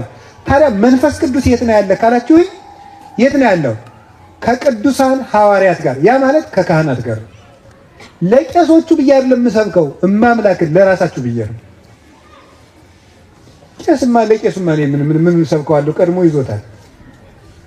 ደሞዝ ቄስን እናንተ ደሞዝ እንድከፍሉት ብዬ ልሰብክ ነው? እግዚአብሔር ያርቅልኝ ይሄን ነገር። ምን ልፈልግ? አንድ ቅዱስ አትናቴዎስ የሚለው ነገር አለ። እግዚአብሔር የሚምረውን ሰው ከካህን ያስጠጋዋል አለ። ሊጠፋ ያለ ሰው ከክህነት ነው የሚለየው። ንስሐ አባት የሌለው ሰው ይጠፋል። ክህነትን ማክበር ምን ማለት ነው? እናንተ ንስሐ አባታችሁን፣ ንስሐ አባቶች ደግሞ ጳጳሳትን። ይኸው ቄስ አይሳሳትም፣ ጳጳስ አይሳሳትም ማለት አይደለም። ምንም ይሳሳትም አይሳሳትም፣ ግን በሱ ስልጣን ላይ ያለው ማን ነው? መንፈስ ቅዱስ።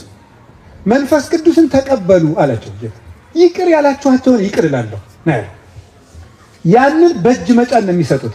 መንፈስ ቅዱስ በጳጳሳት ላይ አለ፣ በሊቃነ ጳጳሳት ላይ አለ፣ በካህናት ላይ አለ። ግን ሰውየው ሌባም ሞላጫም ተሳዳፊም ምን ሊሆን ይችላል? ቄሱ ወይም መነኩሴው ወይም ጳጳስም ሌላም ሊሆን ስህተት ሊኖርበት ይችላል። ግን መንፈስ ቅዱስ አይለየውም። እውነቴን ነው የምነግራችሁ፣ መንፈስ ቅዱስ አይለየውም። እንዲህ ኃጢአት እየሰሩ ልንል እንችላለን። ሊቃውንት ምን ይላሉ? የጎማ ማህተም አለ፣ የፕላስቲክ የወርቅ ማህተም አለ። ሁሉንም ቀለም ነክረን ወረቀት ላይ አተምናቸው። በሁለቱም ላይ የንጉሱ ምስል ተቀርጿል። የማንኛው ነው ወረቀት ላይ የሚወጣው? የወርቅ አለ እና የፕላስቲክ የወቱ ነው የሚወጣው። አቤት የሁለቱም ነው አይደለም። የሚለያቸው ምን ሲመጣ እንደሆነ ታውቃላችሁ? እሳት ሲመጣ። የጎማ ወይም የፕላስቲክ ማህተም የተባለ ኃጢአተኛ ቄስ ነው። ሁለቱም ላይ የንጉስ ማህተም አለ የተባለው የክርስቶስ ጸጋ ምንጊዜም አይለየው። ወረቀቱ ላይ ይወጣል ማለት እሱ በበደል ተይዞ ለምእመናን ግን ጸጋ ይሰጣል። እሱ ጸጋ እያጣም ሊሆን ይችላል። የወርቅ ማዕተብ ንጹሕ ካህን ነው። ሁሉም እሳት ሲመጣ ማለት ዋጋውን ግን ጌታ ሲመጣ ያገኛል፣ እየቀለደ ከሆነ። ለእኛ ግን ጸጋ ይሰጠናል። መንፈስ ቅዱስ አይለየንም። ራዕየ ዮሐንስ ምዕራፍ 1 ቁጥር 17 ላይ እንዲህ ተባለ፣ ወሶበ ተመየጥኩ ሪኩ ማእከለ ሰብእ መሃቱ ከመ ወልደ እጓለ እመሕያው ይነብር።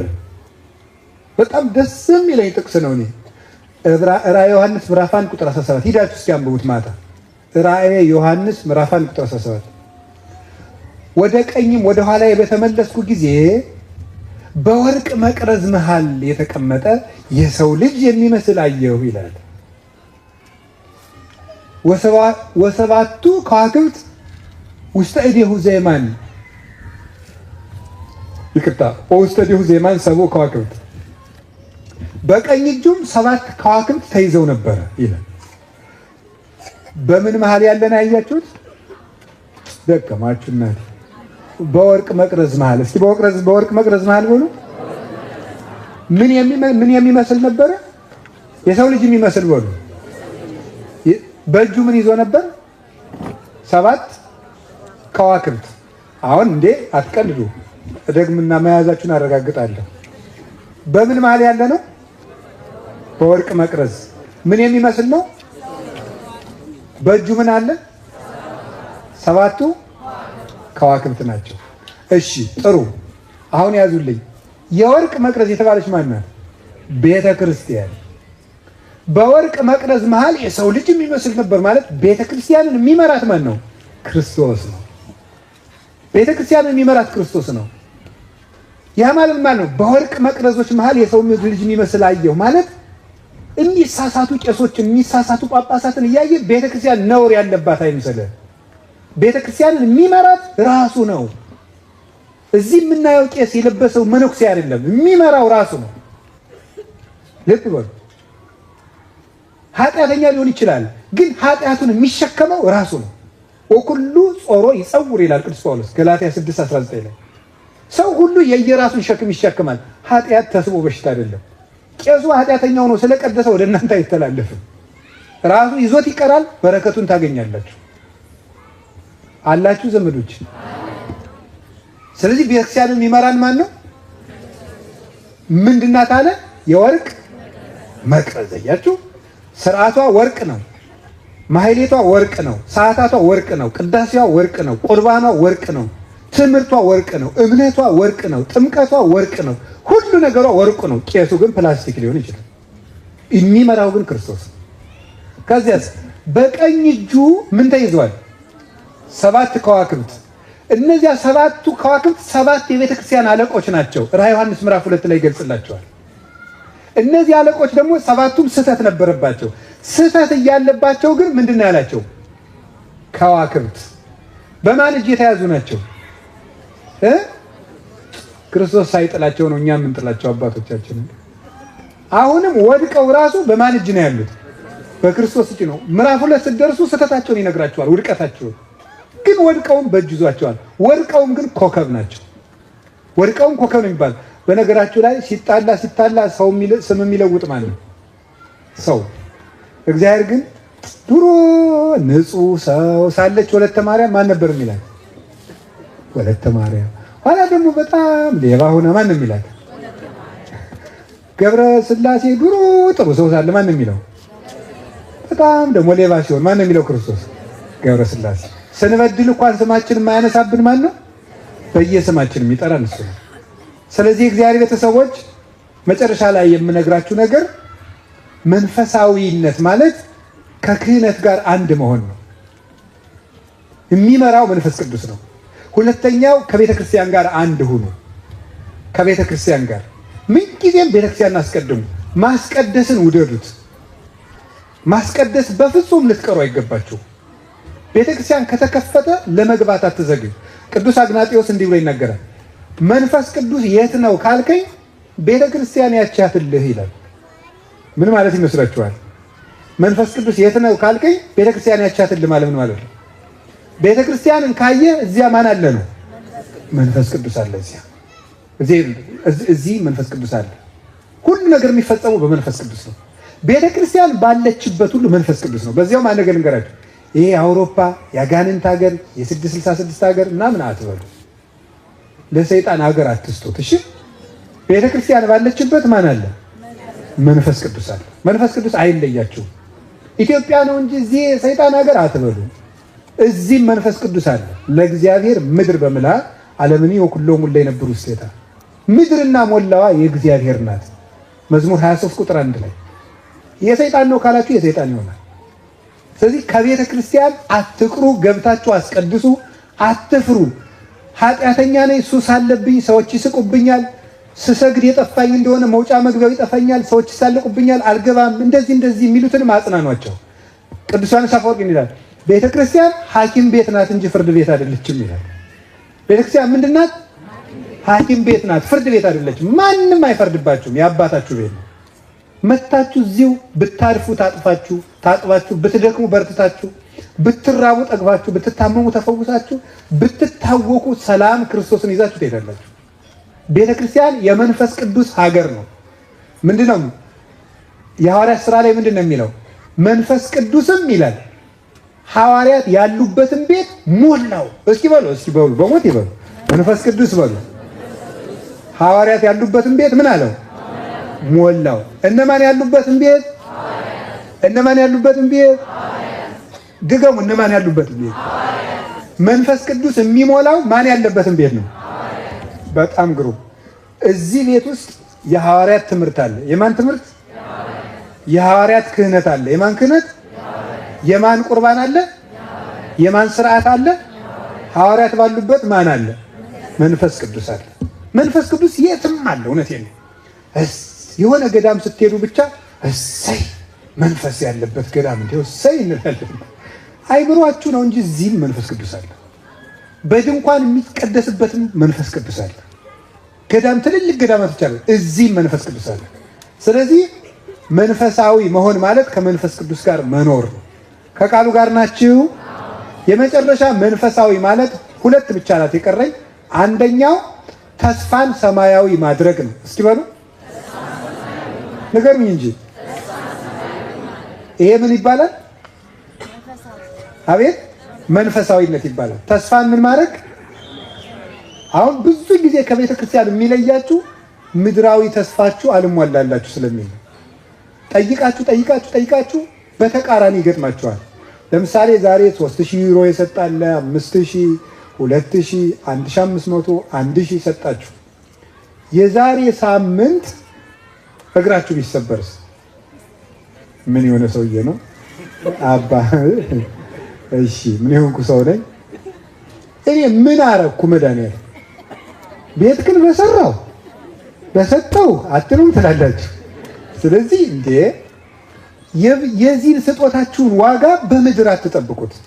መንፈሳዊነት ማለት ይሄ ነው።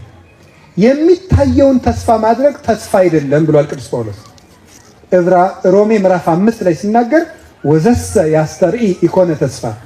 የሚታየው ተስፋ አይደለም። ተስፋችን የማይታየውን ተስፋ። እንደዛ ከሆነ እየቸገራችሁም ታመልካላችሁ፣ እየጎደለባችሁ ታመልካላችሁ፣ እየታመማችሁ ታመሰግናላችሁ፣ ብቻችሁን ሆናችሁ ሙሉ ትሆናላችሁ። የጸሎታችሁን ፍሬም ቶሎ አትጠብቁት። መንፈሳዊነት ማለት ይሄ ነው። ሰማዩን ማሰብ።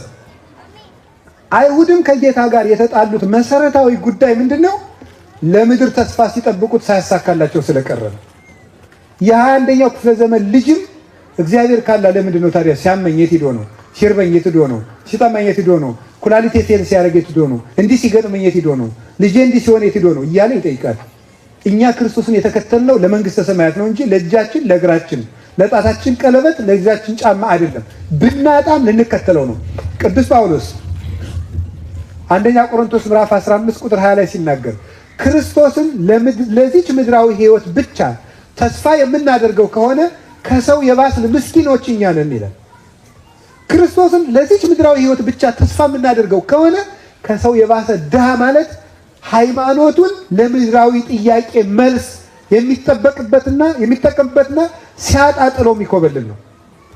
ብታጡም ልታመልኩት፣ ቢሞትባችሁ ልታመልኩት፣ ጥሩ ልጅ ቢሰጣችሁ ልታመልኩት፣ ህመምተኛ ልጅ ቢሰጣችሁ ልታመሰግኑት፣ በሁሉም ደስተኛ ልትሆኑ ነው የተከተላችሁት። ኦርቶዶክሳዊነት ማለት መስቀል ተሸካሚነት ነው። እስኪ በሉ እንዴ ወቁት፣ ባጭሩ ወቁት። ኦርቶዶክሳዊነት በሉ ምን ማለት ነው? አቤት መስቀሉን የት እንሸከመዋለን? የግድ እንደው እንደ እርጥብ መስቀል እንዳርጉ ሰርተው ያሰጡናል ማለት አይደለም። ምን ይመስላችኋል? ሚስታችሁ መስቀል ናት፣ ባል መስቀል ነው፣ ልጅ መስቀል ነው፣ አሰሪው መስቀል ነው፣ ጎረቤት መስቀል ነው፣ ጓደኛ መስቀል ነው፣ ዓለም መስቀል ነው፣ ስጋ ራሱ መስቀል ነው። ካህናትም መስቀል ሊሆን ይችላል፣ ንስሐ አባትም መስቀል ሊሆን ይችላል፣ ፈታኝ ሊሆን ይችላል። ስለዚህ ልንፈተን ነው። እወቁት፣ በሞቴ እወቁት። ግን አንድ ነገር ልንገራችሁ፣ ከክርስቶስ ጋር የታመመ ከክርስቶስ ጋር ይነሳል። እስኪ በሉ ከክርስቶስ ጋር የታመመ ከማን ጋር ይነሳል? ከክርስቶስ ጋር ይነሳል። አብራችሁ ከተሰቀላችሁ ትንሣኤም አለው። ከክርስቶስ ጋር የታመመ ሰው ታሞ አይቀርም። ዓርብ አብሮ የታመመ ሰው እሁድ አብሮ ይነሳል። ሁሉም ነገር ትንሣኤ አለው። ትንሣኤው ግን እኛ በጠበቅነው ጊዜ ላይሆን ይችላል። ስለዚህ የእግዚአብሔር ቤተሰቦች በመንፈስ ቅዱስ በመንፈስ አንድ አድርገን የምንልበት ምክንያት መንፈሳዊ እንድንሆን አድርገን ማለት ነው። መንፈሳዊ መሆን ማለት ተስፋን ማስተካከል፣ መከራን ወዶ መቀበል፣ ስጋን ለነፍስ ማስገዛት፣ ራስን መግዛት፣ ከመንፈስ ቅዱስ ጋር መኖር፣ በሕግ በመመራት እነዚህ ነገሮች ናቸው። እንግዲህ እግዚአብሔር አንድ እንድንሆን የቸርነቱን ስራ ይስጠን። የቸርነቱን ስራ ይስራልን። እንግዲህ ገዳሙ ተሰርቶ እንደማገኘው ተስፋ አለኝ። ከዚያ ሁሉ ነገር ግን ቢያንስ 5 የቤት ስራ ልስጣችሁ። 1 ለስጋው ደግሞ ተዘጋጁ። አላብራራውም፣ አይዟችሁ።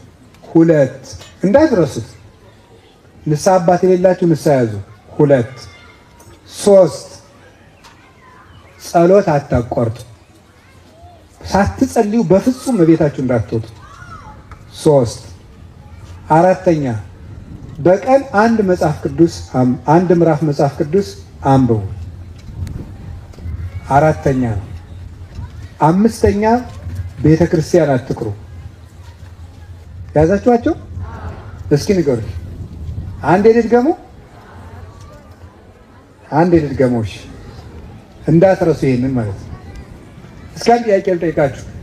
ከኢትዮጵያ ወደዚህ ለመሳፈር እኔ መጀመሪያ እዚህ ለመምጣት ቪዛ የሚሰጠኝ መጀመሪያ እኔ የሄድኩበትን ቦታ ገምቱ። አዲስ አበባ ምን ይባላል? ጀርመን ኤምባሲ። በትክክል ተመልሷል። ኤምባሲ ማለት ምን ማለት ነው? ኤምባሲ ለምሳሌ አዲስ አበባ ያለው ጀርመን ኤምባሲ ትንሿ አዲስ አበባ ያለችው ጀርመን ማለት ነው አይደለም? አይደለም ነው። በጣም ግሩም ነው አይደል? ለምሳሌ አንድ ሰው ከሰው ጋር ተጣልቶ እየሮጠ ሄዶ ጀርመን ኤምባሲ ቢገባ ሄዶ ያን ሰው ማውጣት ይቻላል አይቻልም? የማንም ቦርደር መጣስ ነው? የጀርመን መጣስ ነው አይደለም? ወደ ጀርመን ለመምጣት የት መግባት ይገባል? ጀርመን ኤምባሲ። ቤተ ክርስቲያን የክርስቶስ ኤምባሲ ናት። ከቤተ ክርስቲያን የተወሰደው ኤምባሲ ሀሳቡ ራሱ። ድሮ ቤተ ክርስቲያን የገባ ሰው አይደበደብም ነበር። ለምን? የእግዚአብሔር መንግስት ኤምባሲ ናት። የእግዚአብሔር መንግስት ኤምባሲ ናት። ጥበቃውም እሱ ነው የሚጠብቅ። ከዋናው ሀገር መንግስት ለመግባት ኤምባሲው ጋር መጀመሪያ እንዲሄድ፣ መንግስተ ሰማያት ከመግባታችን በፊት መጀመሪያ የምንገባባት የእግዚአብሔር መንግስት በምድር ላይ ማን ናት? ቤተ ክርስቲያን ናት። ቤተ ክርስቲያን ስትገቡ የእግዚአብሔር መንግስት ውስጥ ነው የምትገቡት፣ የእግዚአብሔር አካል ውስጥ። ቤተ ክርስቲያንን ውደዷት፣ ስሯት፣ ተንከባከቧት፣ ኑሩባት። 2ኛ ለስጋው ደግሞ ተዘጋጁ። 3ኛ በፍጹም ሳትጸልዩ አትዋሉ። 4ኛ አንድ ምዕራፍ መጽሐፍ ቅዱስ አንብቡ። 5ኛ ንስሐ አባት ያዙ። 6ኛ መምህር ቅጠሩ። 7ኛ ቢያንስ አንድ ደሞዝ የምትከፍሉት ቤተክርስቲያን የሚውል ካህን አብጁ። 7ኛ የመጨረሻ ነው። 7ኛ የውጭ ሲኖዶስ እና የሀገሩ ሲኖዶስ ሲዋሃድ ያልተዋሃዱ አብያተ ክርስቲያናት እዚህ ሀገር አሉ። ተዋሃዱ። እናንተ ሰምታችኋል አይደለ? ስማችሁን አዛውሩን አንድ ሁኑ ማለት ነው። አዎ ርዕሳችን ምንድን ነበር? አንድ መሆንን ስጠን። ስለዚህ እንደየግላችሁ ማሰባችሁን አቁማችሁ እንደ ክርስቶስ አስቡ። እንደ ክርስቶስ እንድናስብ ይርዳል። መድኃኔዓለም በቸርነቱ ያስባችሁ።